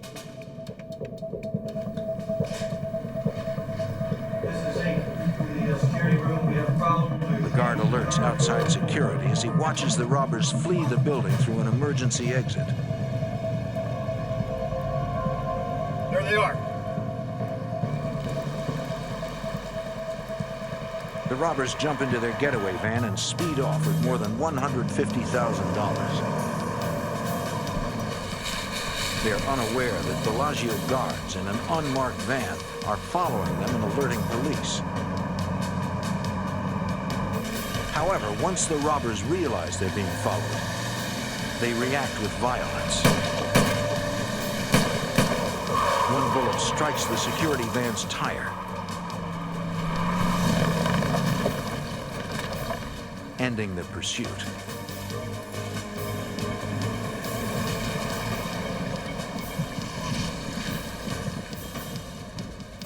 Fortunately, none of the guards are injured. They provide police with the make, model, and license plate number for the vehicle. When FBI Special Agent Brett Shields hears the details of the heist and the robbers' violent escape, he is convinced it is connected to their suspects. It shows the mentality of these guys that they weren't going to get taken. They were going to shoot it out, they were going to run, they were going to do everything they could to get away. At the Bellagio's security office, agents ask Jose Vigoa's probation officer to watch surveillance video of the crime, hoping for a positive ID.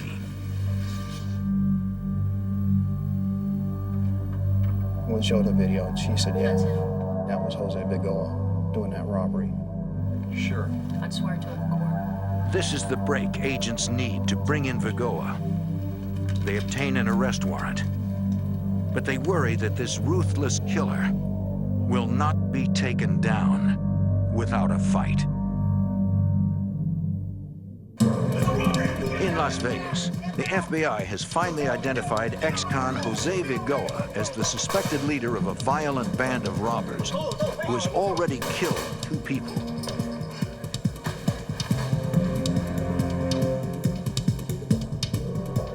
Agents obtain an arrest warrant for Vigoa and move to apprehend him. FBI Special Agent Brett Shields. They had a vehicle in front. The Metro SWAT team was going to pull up, exit the vehicle, and take him down at gunpoint. The SWAT officers got out and aimed their weapons at him. I pulled around the SWAT vehicle. He and we're side by side, and I'm actually showing him my credentials, and he's acting like, who are we? And the vehicle in front of him wasn't close enough to his vehicle, so he was able simply to pull out and to proceed.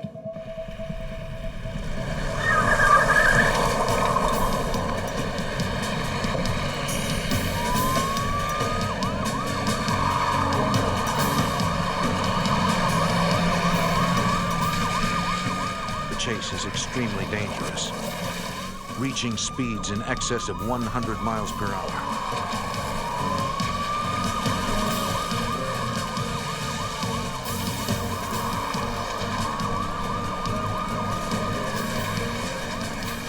The suspect refuses to slow even for a second.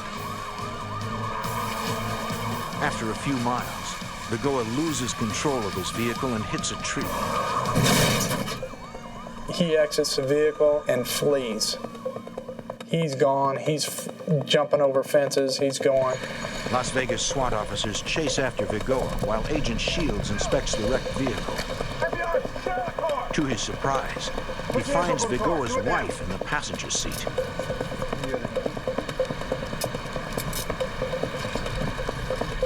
She's taken into custody, but is later released when investigators determine she was not involved in her husband's crimes.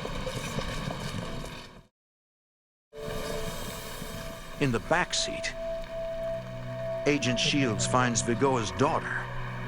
His wife is in the vehicle along with his little girl. Total disregard for them. Doesn't care that he's leaving them to face the police and all the weapons that's going to be drawn on them. He's taking care of himself. SWAT officers finally catch up to Vigoa and take him down. I arrive right as he's getting picked up. He's just arrogant. You can't touch me, I'm the man. So I said, well, we can touch you, and basically told him this, it ends here. I mean, he's not going to see the light of day again. To ensure a conviction, agents need more proof.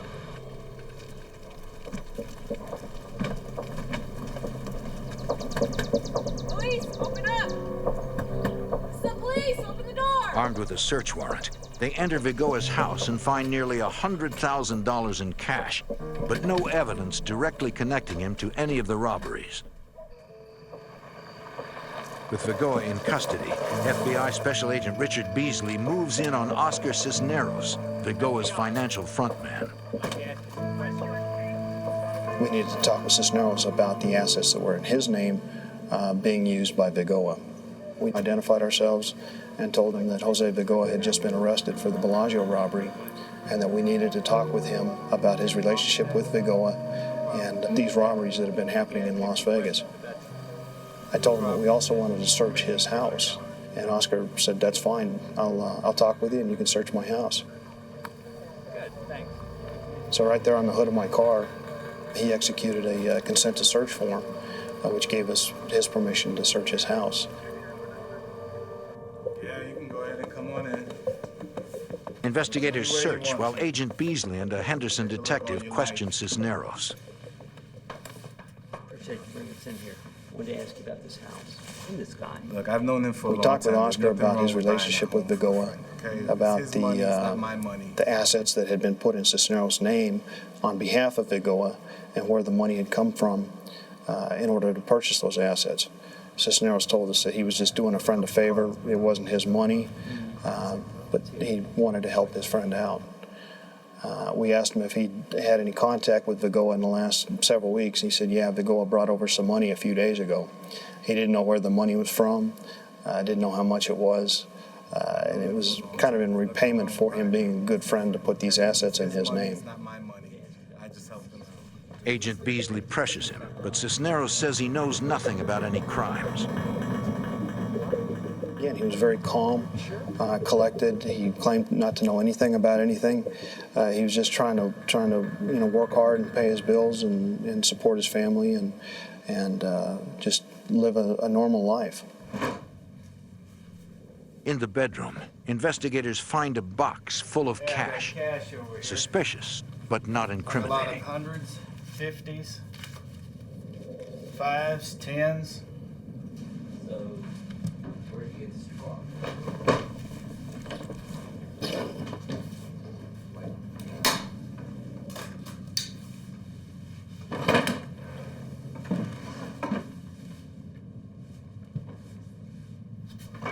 After searching for an hour with no results, an investigator on a hunch decides to search for any hidden compartments.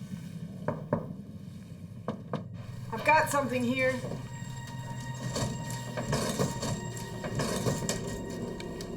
And uncovers a motherlode of evidence. Ammunition, body armor.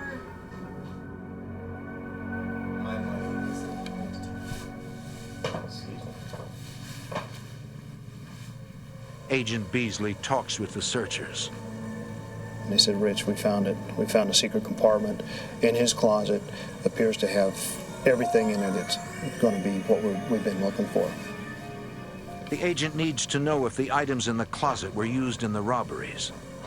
So I immediately went back where Oscar was sitting. I said, Oscar, we found it. We found your closet. What's going to be in there? He kind of sighed. He looked down. He said, the guns, everything. So at that point, I knew that he was going to be more of a player than what I thought he possibly could have been. The agent asks him about a scar on his knee. So tell me. And I could see the inside of his right knee, and there was like a puncture wound. I got shot. Shot?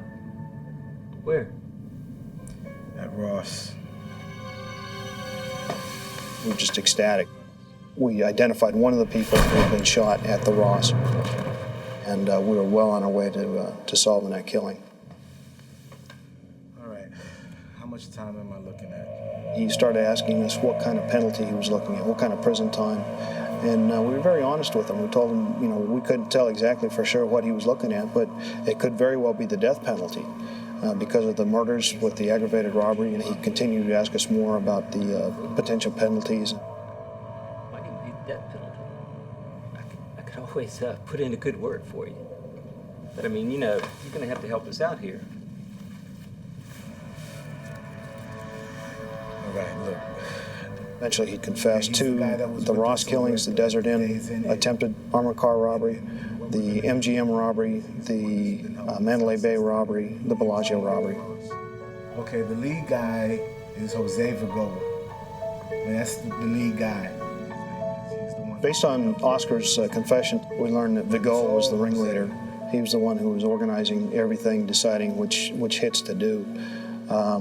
His brother-in-law, Pedro Duarte, had been involved in the robberies until the Desert Inn. After that, they brought in another individual, Luis Suarez, and he had taken part in the Ross killing as well.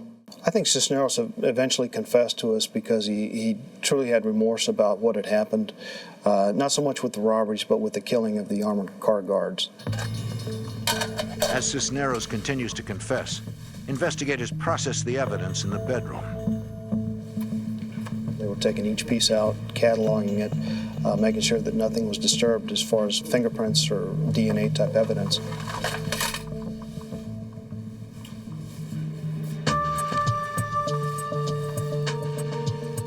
Toward the end of the search, they'd found what appeared to be pipe bombs in there.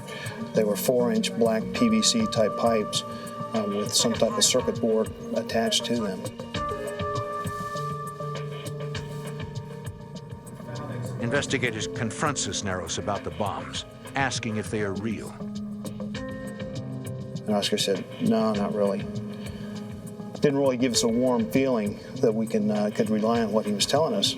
He said, I'm going to ask you one more time, what are these things? He said, oh, we were just playing around. You don't really have to worry about them. It was that point, because of the vagueness of the answers, that we decided to go ahead and evacuate the house and the surrounding neighbors. Agents take the evidence and abandon the house, leaving behind the pipe bombs. We called the bomb squad, and they came in and looked at the devices.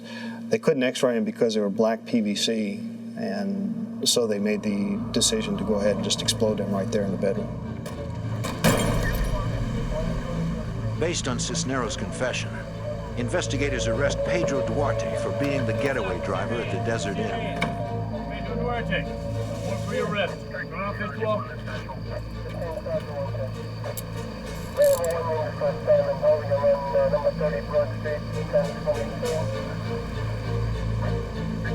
Investigators move to arrest the final robber, Luis Suarez, but he has fled the state.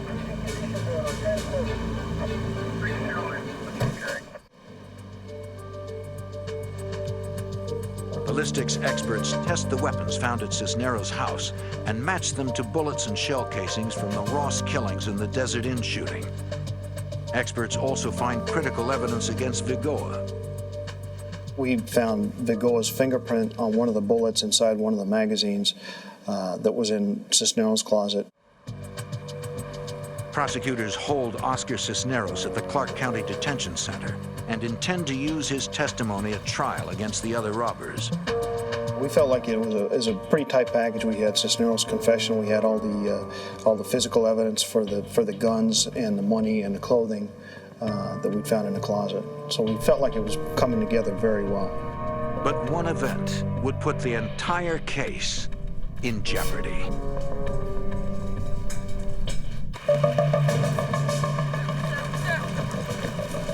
In Las Vegas, investigators have arrested 3 men connected to a violent robbery group. The leader, Jose Vigoa, his brother-in-law, Pedro Duarte, and Oscar Cisneros, who confessed everything to federal agents and implicated a 4th man, Luis Suarez, in the robberies.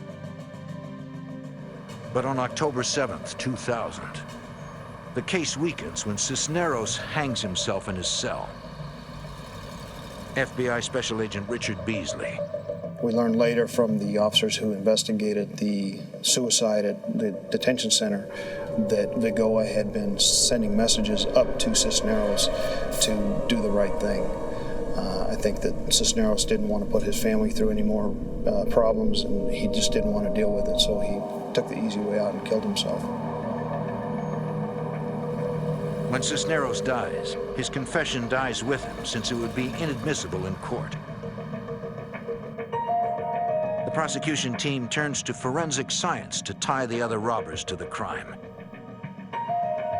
DNA evidence from the recovered water bottle and ski masks links Vigoa, Duarte, and Suarez to the crimes. The blood evidence recovered belonged to the now deceased Cisneros. While prosecutors prepare for trial, agents track down the remaining gunman, Luis Suarez, who fled Las Vegas and is hiding in Florida.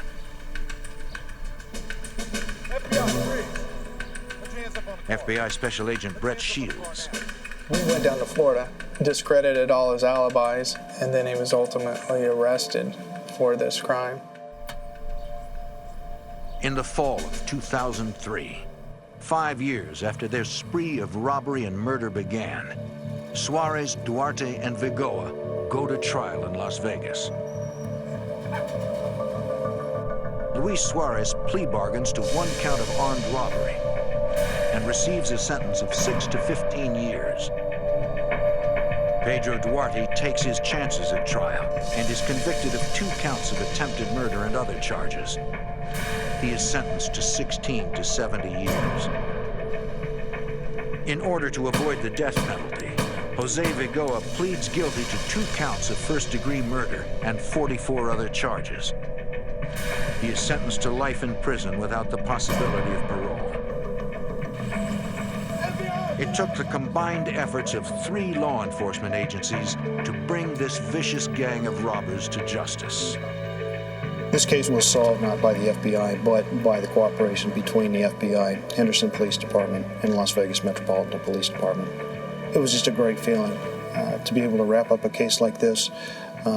Obviously, there were many victims, not just the security officers who were killed, but their families and the people inside the casinos and the people who were traumatized watching these armored car robberies go down and the casino robberies.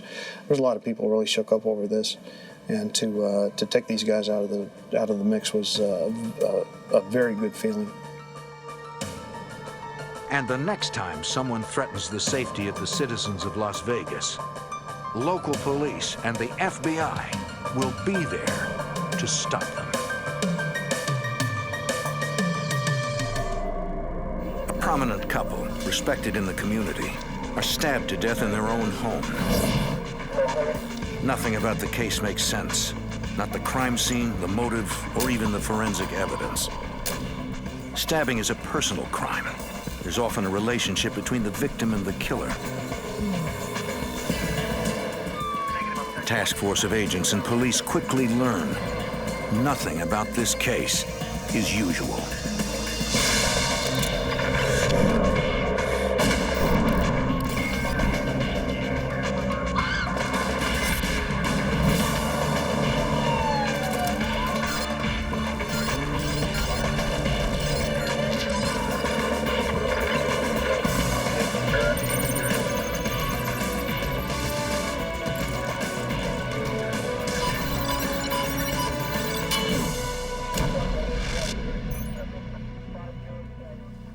Edna, New Hampshire is a small town. It's the kind of place where people trust their neighbors and leave their doors unlocked. A double murder shattered that trust and left the entire community terrified. I'm Jim Kallstrom, former head of the FBI's New York office. The FBI and local police work day and night trying to find a motive for the brutal crime.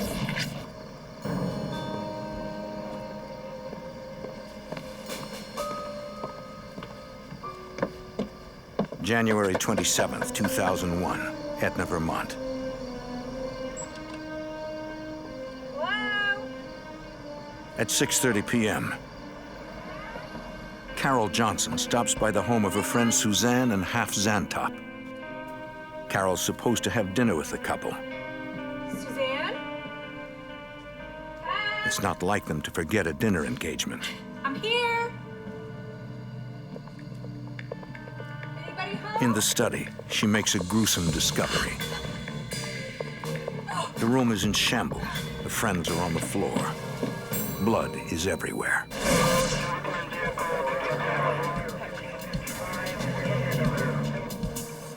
Seven minutes after receiving the dispatch, the Hanover police are on the scene. Eric Bates is a detective with the Hanover Police Department. And I went into the door. By the time I got there, some of the information had been relayed as to the nature of what had happened. That there were at least 2 bodies. Carol tells police that the victims were both prominent professors at nearby Dartmouth College. Half Zantop was an earth sciences professor. His wife Suzanne was the chair of the German Studies program. Carol is their colleague. They had invited her for dinner at 6:30 that evening. Great, good to see you guys. See you tonight.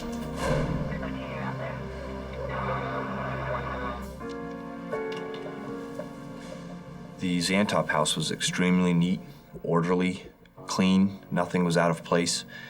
There was a 2-level home, no basement. Check upstairs. The house hadn't been secured, and so that's when myself and one of the patrol sergeants went through the house and systematically cleared the house to make sure that the killers weren't still in the house for some reason. I can tell you I've never seen anything as horrific as the scene itself in the study of the Zantop home. Even with my military experience then and even now, nothing would compare to the scene that night. It was potentially a murder-suicide. And if not, and it was a double homicide,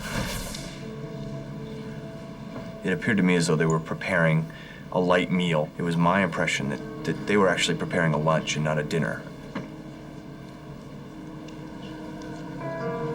Although the bodies were discovered at dinner time, Bates suspects the Zantops died early that afternoon before lunch, and that the couple has been dead for several hours.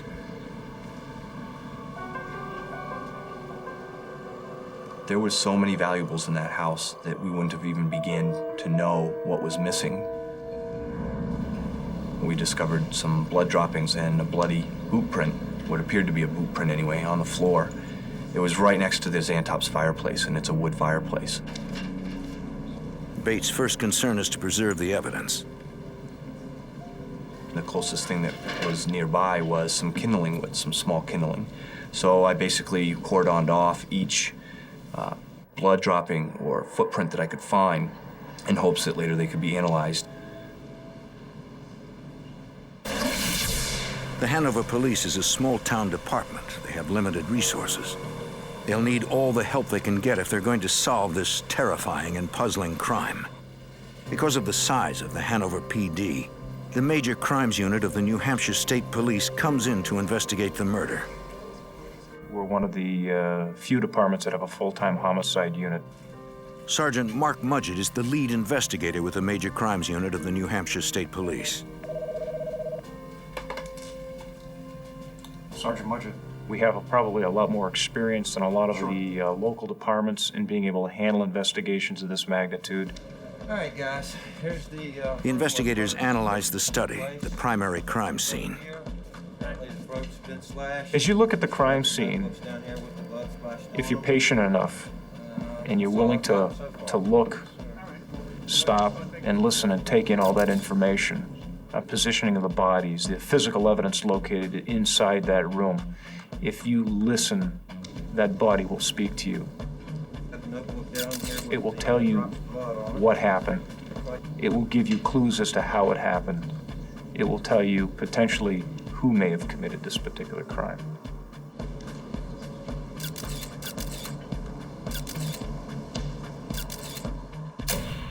Suzanne Zantop's body was lying near the door of the study. Her husband's body was further in the room. An upturned chair was at his feet, and 2 other chairs were set up near the desk.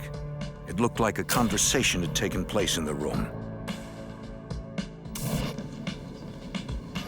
Near the 2 chairs, police make a startling discovery. Got something under here.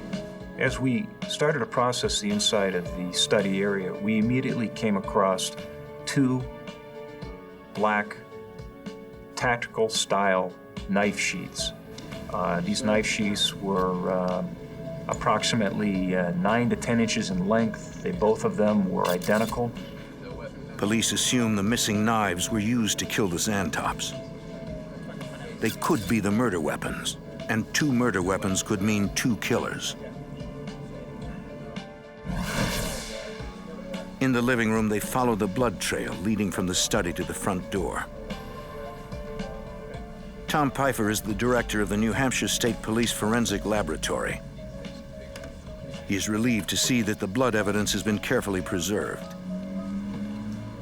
This is a highly unusual and actually some of the best part of preserving the crime scene that could have occurred. This eliminated people entering the crime scene from actually stepping and obliterating or contaminating the footwear impression evidence. Sergeant Mudgett notes that the front door is unlocked. There is no sign of forced entry into the house. Right now, all the investigators have are a few answers and a growing list of questions. Did they invite the perpetrator or perpetrators into this? Or the questions that continue to go through your mind are, is this somebody that's known to the Zantops? Near the fireplace, Pfeiffer finds the bloody boot print. I wanted to enhance those impressions for better comparison purposes. I processed those with a blood enhancement reagent referred to as leuco crystal violet, or LCV. Upon application of the LCV, the impression was further enhanced to the point where it was going to be able to be used in identification purposes. Once a suspect is in custody, the boot print could be important evidence for prosecutors.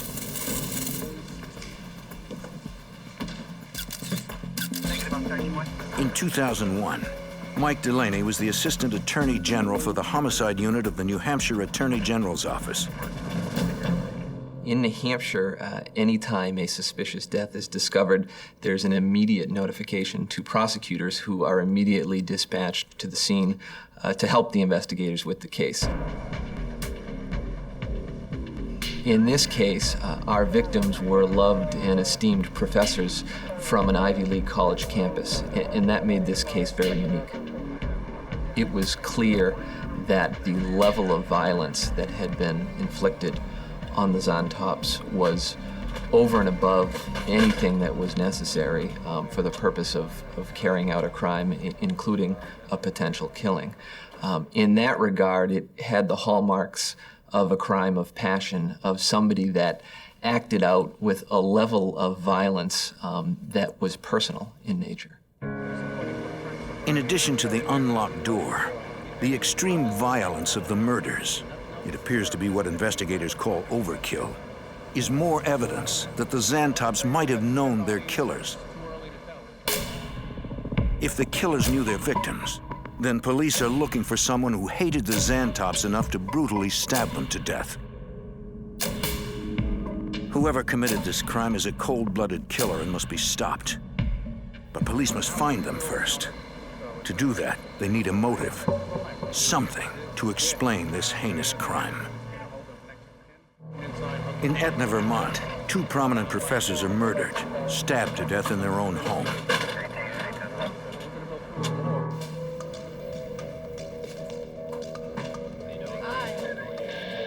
Investigators suspect whoever killed the Zantops will try to leave town as soon as possible. They check the local airport, the bus station, and finally a local cab company. How about that right there? According to the dispatcher, one of the drivers picked up a local college student the night of January 27th. It was late, after midnight. The student was going to Manchester Airport.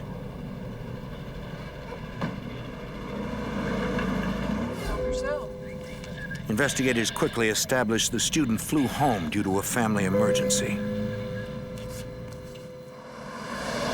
no other leads, they assume the killers either left town by car or are still somewhere in the area.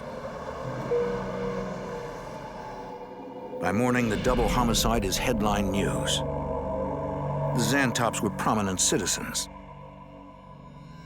According to the medical examiner's office, wounds on the Zantop's body are consistent with a tactical combat knife. Mark Mudgett is assistant commander of the Major Crime Unit for the New Hampshire State Police. Based on the injuries that we found on Half and Susanna at the time of autopsy, they had both sustained numerous stab wounds. Susanna had been stabbed 11 times and Half had been stabbed 10 times in various portions of their body. Their throats had been cut. Stabbing is a very personal crime. It's not something that you can accomplish at a distance of 12, 13, 14 feet like you can with a firearm. A stabbing is something that's a very personal crime. You have to get up close to the individual to be able to affect the damage that the offender wants to affect on these people. Once again, the evidence suggests the Zantops knew their killers. The knife sheaths are now investigators' best clue to finding them. Tom Pfeiffer is the director of the New Hampshire State Police Forensic Lab. There were fingerprints developed on the back of one of the knife sheaths left in the Zantop study. We then searched those fingerprints through the fingerprint identification system in our laboratory. Investigators searched the NCIS database, comparing fingerprints found on the knife sheaths to a database containing the fingerprints of known offenders. They can't find a match.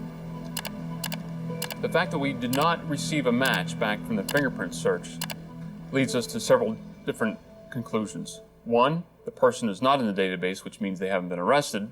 Two, the fingerprints were such a quality that was not able to make a match with the computer.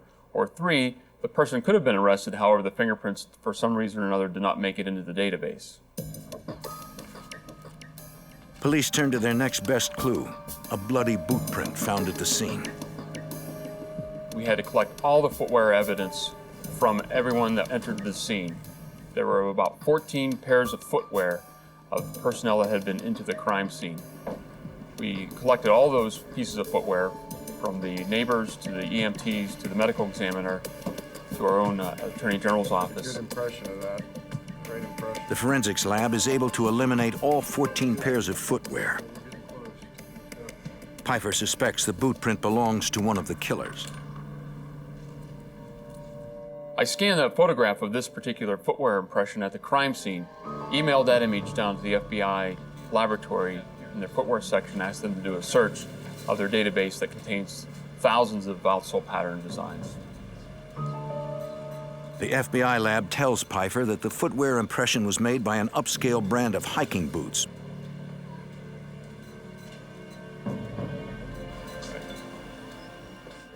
It's a good clue, but until investigators have a suspect, it's meaningless. There's an awful lot of information that has to be processed once you take part in processing the crime scene and the physical evidence. That's just one aspect of this investigation, or any investigation. Now you have to start seeking out persons for information. In this case, that was quite a challenge. Everyone knew Hoff and Susanna Zantop. They had extensive faculty connections.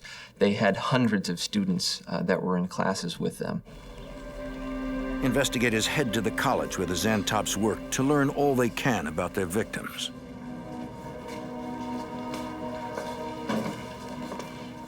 So realistically, our investigation just blew up in 360 degrees. You had to just start putting your feelers out. You had to start generating leads. You had to start interviewing a lot of people on campus, off campus, relatives, neighbors. Notifications with anyone? Well, maybe about a couple of days ago. During the course of the interviews that we were doing on campus, we generated a person of interest who was a student of Hal Zantops. Can you tell me what that was about? No, because they spoke Spanish. According to a student, Half Zantop argued with one of his students just days before he was murdered. We're pretty much going to wrap it up for today. Yo necesito hablar para tú, para mi clave en mi clase de... Una trae aquí. Yo necesito para mi graduación. Police question the student. It was reported to us that he had a extensive knife collection. What kind of knives are they? They're collector's items. When we conducted the actual interview with the individual, we also noted that he had sustained a recent abrasion to his head. So we were hoping that we were, onto something. Why do you want to see my hand? Because I want to see your hand. The student voluntarily submits to questioning. He tells police he'd been friendly with Half Zantop ever since he took the professor's earth science class. He explains he was just joking around with Professor Zantop. We were laughing in Spanish. Investigators look into the student's background, but he has a solid alibi on the day of the murders. He could not have killed the Zantops.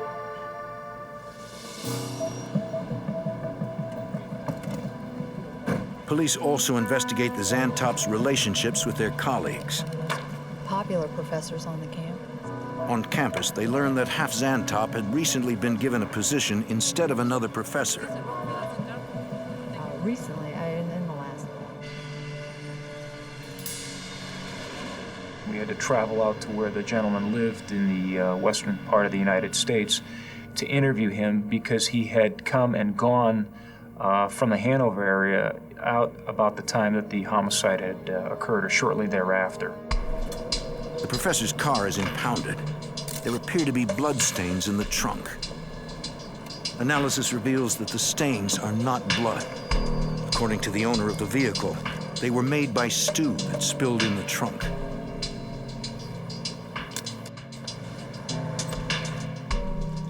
While investigators follow every lead, two detectives work to try and find the murder weapons. They visit retail stores in the area that specialize in knives. The scabbards that we had, the knife sheaths that we had, were produced for one type of blade, one type of knife. The blade itself is really a paramilitary or a tactical type of tool. Our armed forces use them. A lot of police agencies utilize them. This is not something that is a tool that's going to be used by the average hiker or the average individual. 6 days after the killings, the knife manufacturer supplies New Hampshire authorities with a list of all authorized retailers and distributors in the country, broken down by state. In addition, there are hundreds of dealers nationwide that sell the knives on the internet. Based on the research we did with the manufacturer, we were able to determine that we were going to have to track down approximately 5,000 blades and knives, scabbards, that were produced and distributed worldwide. We didn't have a considerable amount of manpower to be able to do that.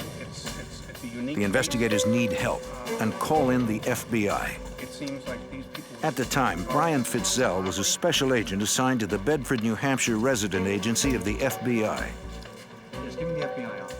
They knew that it would encompass different states and even international because of the nationality of the Zantops. So they knew that they'd be reaching well outside of the New Hampshire borders and wanted us to be able to help with those kind of leads. Along with state and local police, the FBI joins the Hanover Task Force. This was front page news, and consistently the state police, the attorney general, was asking anyone with information, please call. And the volume of leads that were coming in were tremendous. You know, phone calls, people calling in with information. The FBI deploys Rapid Start, a computer system. It is a database designed to track hundreds or even thousands of leads.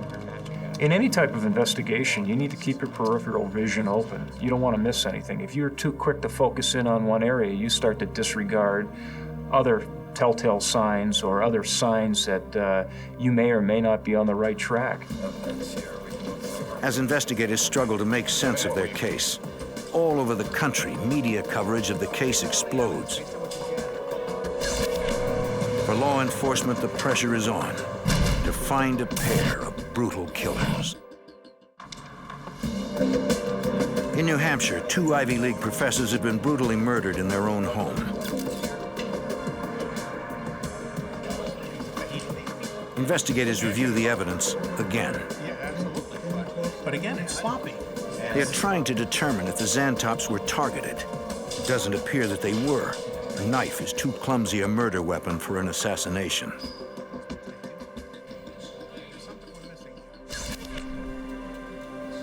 Also, the killers made amateurish mistakes.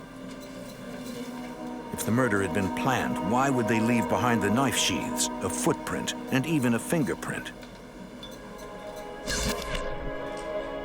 Ironically, despite the evidence found at the scene, they're beginning to question whether the Zantops had any connection to their killers at all. Supervisory Special Agent Brian Fitzel. It was looking, as this progressed more and more, that it was not an acquaintance that committed these acts. Investigators can also rule out robbery. According to the initial investigation, nothing was taken from the house. It was a murder scene that didn't match a lot of the known or the experience that most of these investigators have worked many homicides. It didn't fit into their normal model. It wasn't apparent that there was any motive other than the killing itself. It was as if these people were killed and the culprits ran right out the door. Agents contact the FBI's Critical Incident Response Group in Quantico, Virginia. Investigators want to understand how these killers' minds work. They turn to the profilers. They'll actually see hundreds of homicide cases during a year, and so they actually develop an expertise and they can see patterns because they see so many cases. Supervisory Special Agent Jim Fitzgerald is a criminal investigative analyst, a profiler. He finds the case unusual.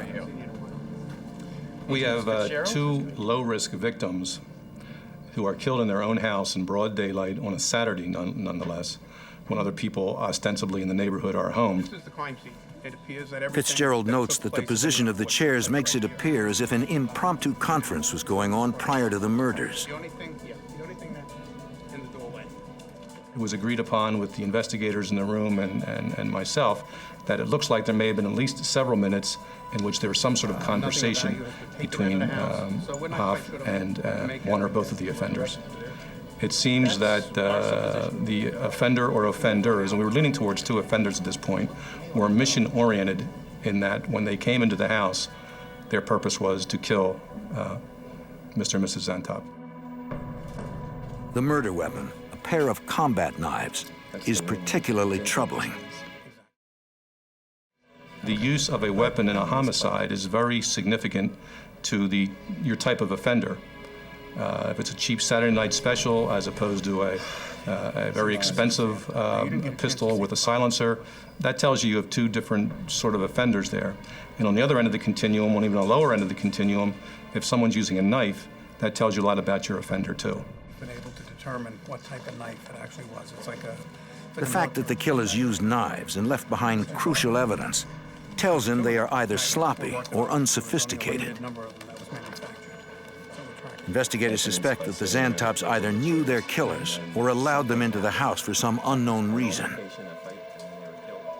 Fitzgerald is starting to get a picture of the killers, but the extreme level of violence troubles him.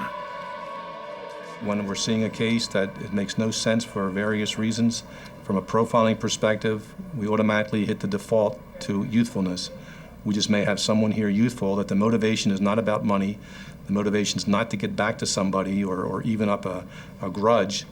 It's, hey, we're youthful and our filtering system in our brain hasn't kicked in yet, so I know, let's go out and just hurt or kill someone. He fears he may be looking at some kids who killed just for the thrill of it. That went bad. On February 9th, a list of the killer's post-offensive behavior compiled by the FBI profilers is released to the public. Investigators ask the public to recall if they noticed anyone exhibiting odd behavior around the time of the murders, or changing their appearance, missing work, or having unexplained injuries or bruises on the hands or arms. Calls pour into the task force. None of the leads pan out. After 2 weeks of non-stop work, investigators have hit a dead end. Nothing about the Zantop murder makes sense. Seems like a crime without a motive. With each passing day, the community becomes more desperate. 2 murderers are at large, and law enforcement still has no idea why they chose the Xantops and who their next victim might be. In New Hampshire, a task force of state and local police and FBI agents tried to determine why someone murdered 2 Dartmouth professors in their own home. There was no discernible motive that we could come up with as to why these people would be killed. Supervisory Special Agent Jim Fitzgerald is an FBI profiler assigned to the FBI's Behavioral Analysis Unit. We were told initially that there was nothing missing from the house. We found out about a week or so later that, in fact, something was missing from the house. Agents learn Half Xantop always carried a wallet, and his wallet has never been recovered. Prior to us learning that the wallet was missing, it almost appeared like a motiveless crime. Now that they know one of the victims' wallets is missing, it changes everything. We said this could be a little bit different now, and this may have been a quote-unquote simple robbery gone very, very bad. Gentlemen, I just have some new information. If the motive was indeed robbery, investigators have only a handful of clues found at the scene. 2 unidentified fingerprints, an unidentified boot print, and 2 empty knife sheaths. The task force focuses on the knife sheaths and finding the murder weapons. There's really a point in an investigation where you provide the behavioral work as much as you can, and then you have to sit back and let the gumshoe work take place. Check this out. Working with the manufacturer, investigators work to track down the sale of 5,000 combat knives all over the country. Okay. This is all the dealers of that blade? It's about 5,000 of them. In addition to questioning retail dealers in the area, investigators research dealers who sell combat knives over the internet. On February 14th, they contact an internet retailer in Massachusetts. Supervisory Special Agent Brian Fitzel. 2 of the knives had been purchased by an individual in Vermont within, 20 miles of the crime scene. Bells started going off and flags were raised that we may have a good break here. The purchase of 2 identical combat knives is an extraordinary lead. Investigators follow up immediately. The 2 knives were purchased by a man named James Parker. He lives across the state line in Chelsea, Vermont. Mark Mudgett is assistant commander of the Major Crime Unit for the New Hampshire State Police. When we made the initial contact with the occupants of the home, we were somewhat shocked at the fact that it was purchased by a juvenile. Jimmy! James Parker is only 16 years old. What's going on? You James Parker? Yes. We want to talk to you about some knives. James Parker had indicated that he had bought 2 knives at that time. That he'd bought one for himself and one for a friend of his, a gentleman by the name of Robert Tulloch. That they had purchased the knives so they could use them while they were rock climbing. Oh, well, when we Detectives ask Parker where the knives are now. So we took them to a local Army and Navy. He tells them the knives were big. The boys decided they were too heavy for rock climbing and sold them at an Army-Navy store. The trooper said that the hair on the back of his neck was standing up because when he started this interview, he had the feeling that this was not a legitimate story. Investigators asked Parker if he'd be willing to answer a few questions at the police station. Is it okay if I tag along? It'd be fine. Parker agrees to be interviewed. There you go, son. And then the investigators went to interview his partner. And again, same story. That didn't really measure up. What happened to the knives? Me and my 17-year-old Robert Tulloch corroborates Parker's story. We realized that the knives were too heavy for us, so... The knives were too heavy. The boys sold them for $60 apiece to a stranger at the Army-Navy store in Burlington, Vermont. 60 for both. Do you have any kind of footwear, shoes, boots, anything like that? Investigators are immediately suspicious. Tulloch's statement is not just close to Parker's, it's virtually identical. It's as if the 2 boys memorized their statements beforehand.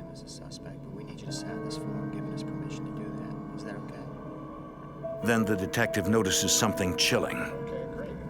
He noticed that the footwear was the make and model of the hiking boot that we were looking at. So, I mean, he knew very early on this was probably somebody involved in this crime scene. They want to take you down to headquarters. He did a very good job of maintaining the interview because this was, you know, no arrest warrants were in hand. He went out there to find out about the knives and then very quickly realized that he was dealing with one of the murderers right there. Robert Tulloch agrees to accompany detectives to the Chelsea Sheriff's Office to be fingerprinted. Despite investigators' suspicions, without solid evidence to support an arrest warrant, they are unable to detain Tulloch or Parker. Deputy State Attorney General Mike Delaney. They had no prior history with criminal activity. They cooperated with the police when they arrived. They voluntarily provided information and fingerprints and shoes. He's free to go.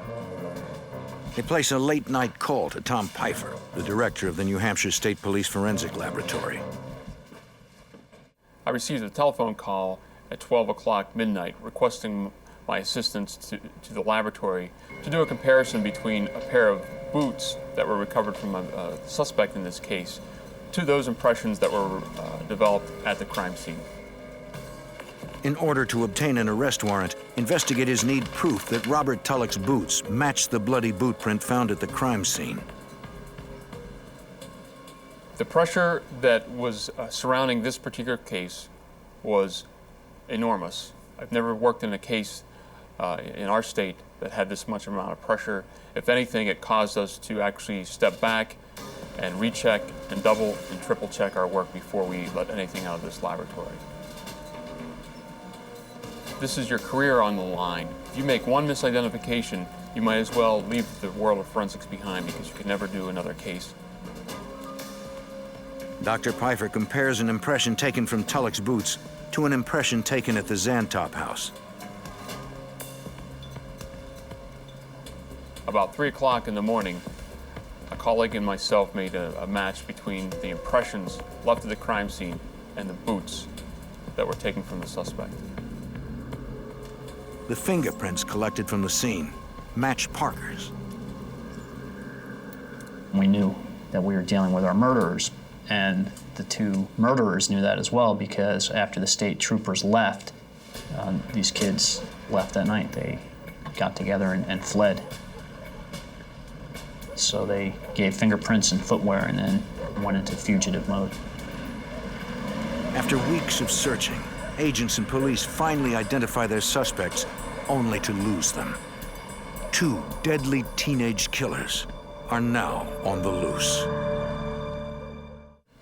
Forensic evidence has implicated 2 teens, James Parker and Robert Tulloch, in a brutal double murder. Detective Eric Bates with Hanover Police Armed with Department. warrants, police travel to the boys' homes. To check your house if you don't have a problem. Both of them live with their parents in the small town of Chelsea, Vermont. No, I really don't. I have no idea. When we got into Chelsea that morning, and it was early in the morning, we had learned that they had both fled during the night, telling each other's parents that they were both going to be with the other family. Detective Eric Bates questions Robert Tulloch's parents. They have no idea where their son is. It was difficult to deal with the parents of these killers. Knowing the information that we had, you learned that the family members were good people and that, unfortunately, their children had become murderers.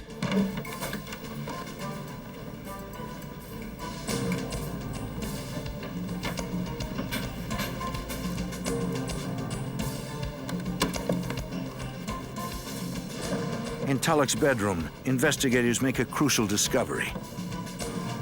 Inside a cardboard box, they find 2 combat knives.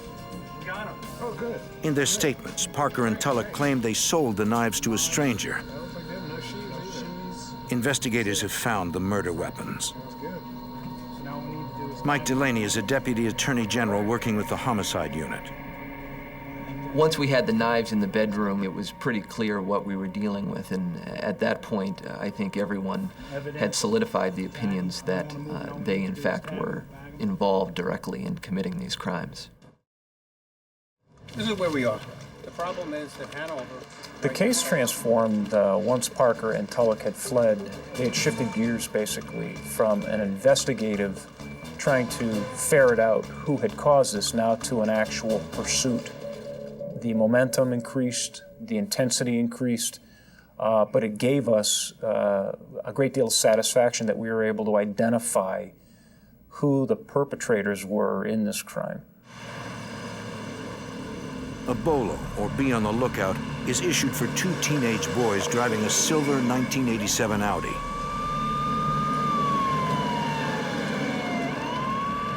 They are wanted for questioning in connection with the Zantop murders. You never know what's inside the mind of a person, what they're actually going to do when confronted, but certainly from a law enforcement perspective and for the general public's sake, you have to assume the worst in that regard, and we did. An axiom by which we live in the profiling business is that past behavior is the best predictor of future behavior. So by all means, these two were considered armed and dangerous, and all the relevant agencies and states that were contacted were told that, be very careful when confronting these two, because they've killed already. Parker and Tulloch's pictures appear in newspapers and on television throughout the country. The FBI issued the UFAP, the unlawful flight to avoid prosecution, to help us in our fugitive investigation. What that allows is the FBI can turn up a lot of resources on a UFAP. In Massachusetts, a state trooper finds an abandoned car at a truck stop. It is a silver 1987 Audi.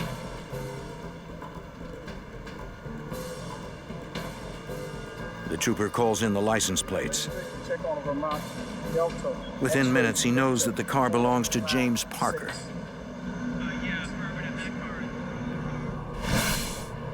Agents converge on the truck stop. An employee remembers seeing two clean-cut teenage boys asking truckers for a ride to California. They were both looking for rides, I think.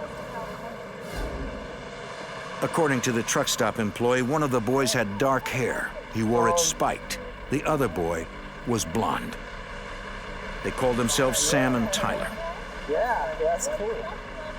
We were able to effectively narrow the time of our trail to their original leaving of the vehicle in Sturbridge, Massachusetts rest area.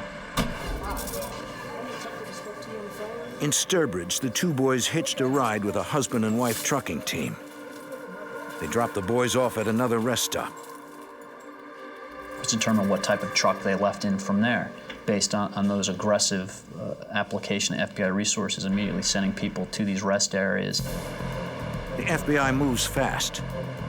They notify trucking companies and dispatchers that the two teenage boys are wanted. They are believed to be armed and dangerous.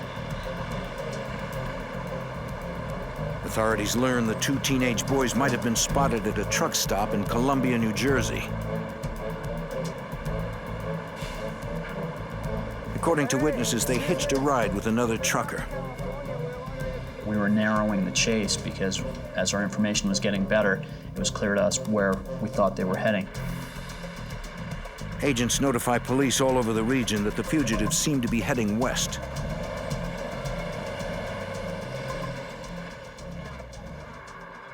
February 19th, 4 a.m. 3 weeks after the double homicide, the sheriff in Newcastle, Indiana, listens to the chatter on his CB radio. He hears a trucker ask if somebody can give a ride to two boys from New Jersey. They want to go to California. He does not reveal he is a police officer and quickly tells the trucker he'd be happy to give the boys a ride. He instructs the trucker to drop them off at a nearby truck stop. The officer speeds to intercept them. According to the bolo, the suspects are armed and dangerous. Along the way, he calls for backup. He may have found the killers.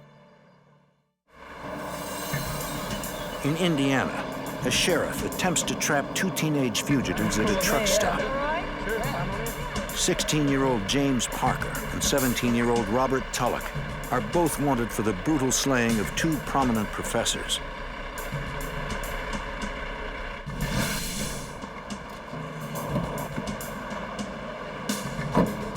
At the truck stop, the officer asks the two boys for their names. What's your name? Tyler J. Jones. Tyler J. Jones. What's the J stand for? Jeffrey. Tyler Jason Jones? Jeffrey. Jeffrey. Okay. Where are you from? We're from Encino, California. Can you spell that? E-N-S. How about you? What's your social security number? All right, you don't remember it right now? Well, hold on a second. Copy that. I got the description. That's you? You heard that? We've got the suspects here. We identified themselves. Guys, hold the camera in the car. He takes Parker and Tulloch into custody.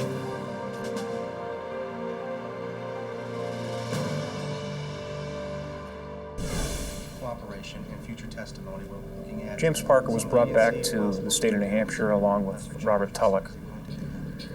Adult certification hearing was commenced against James Parker, and he was ultimately deemed to stand trial as an adult for the murders of Hal and Susanna Zantop. Just to steal some money. Once he was certified as an adult, Steal cards and credit card information. James Parker's attorneys approached the state of New Hampshire in wanting him to offer testimony against Robert Tulloch. James Parker ended up cooperating with law enforcement and was interviewed extensively by the New Hampshire State Police and the Attorney General's office. James Parker pleads guilty to a reduced charge, accomplice to second-degree murder. In exchange, he agrees to testify against his best friend. He tells police the chilling tale of what happened on the day the Zantops were murdered. Try something. What materialized is the fact that these two guys were bored with their life in Vermont, that they envisioned going to Australia or some far-off place. They originally decided that they were going to rob somebody and take their ATM card or something to that effect, take $10,000 and fly to Australia. Hey, I've got a question. Our car They broke down. came up with the idea of knocking on somebody's door and saying that they had car trouble, can we come in to use your phone? And when I don't think so. they tried this in Vermont, the person felt very strongly that these two were up to no good and slammed the door in their face and said, get off my property. He was very close to being a victim of that. Well, when their pretext for broken car didn't meet with good results, they changed it to students conducting a survey for their school.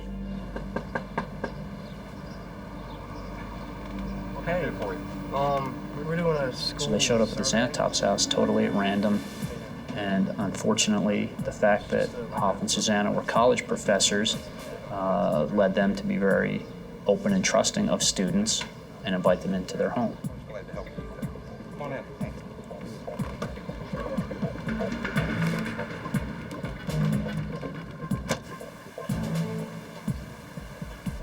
And in the office environment where Hoff was murdered, it was clear that he was sitting at his desk conversing with these two students who were writing their pretend notes and interviewing him, and and then the signal was given to murder him in cold blood right in his office. Suzanne and Half Zantop were teachers. Is your wife the only person in this house? They believed in helping students. Okay. Well, how long have you been married and what do you do? Tragically, their dedication led to their deaths. You know what? Deaths at the hands of two teenagers who agents suspect may have killed simply for the thrill of it. Their goal was to commit a violent act, and the Zantops just happened to be in the wrong place, in the wrong time, in their own home. And how unfortunate is that? When these perpetrators were interviewed after the fact, one of them made the admission that they had realized that they had left the sheaths and had given thought about coming back to the house to retrieve them. And I believe that they said when they went past the house, with that in mind, the police presence was already there.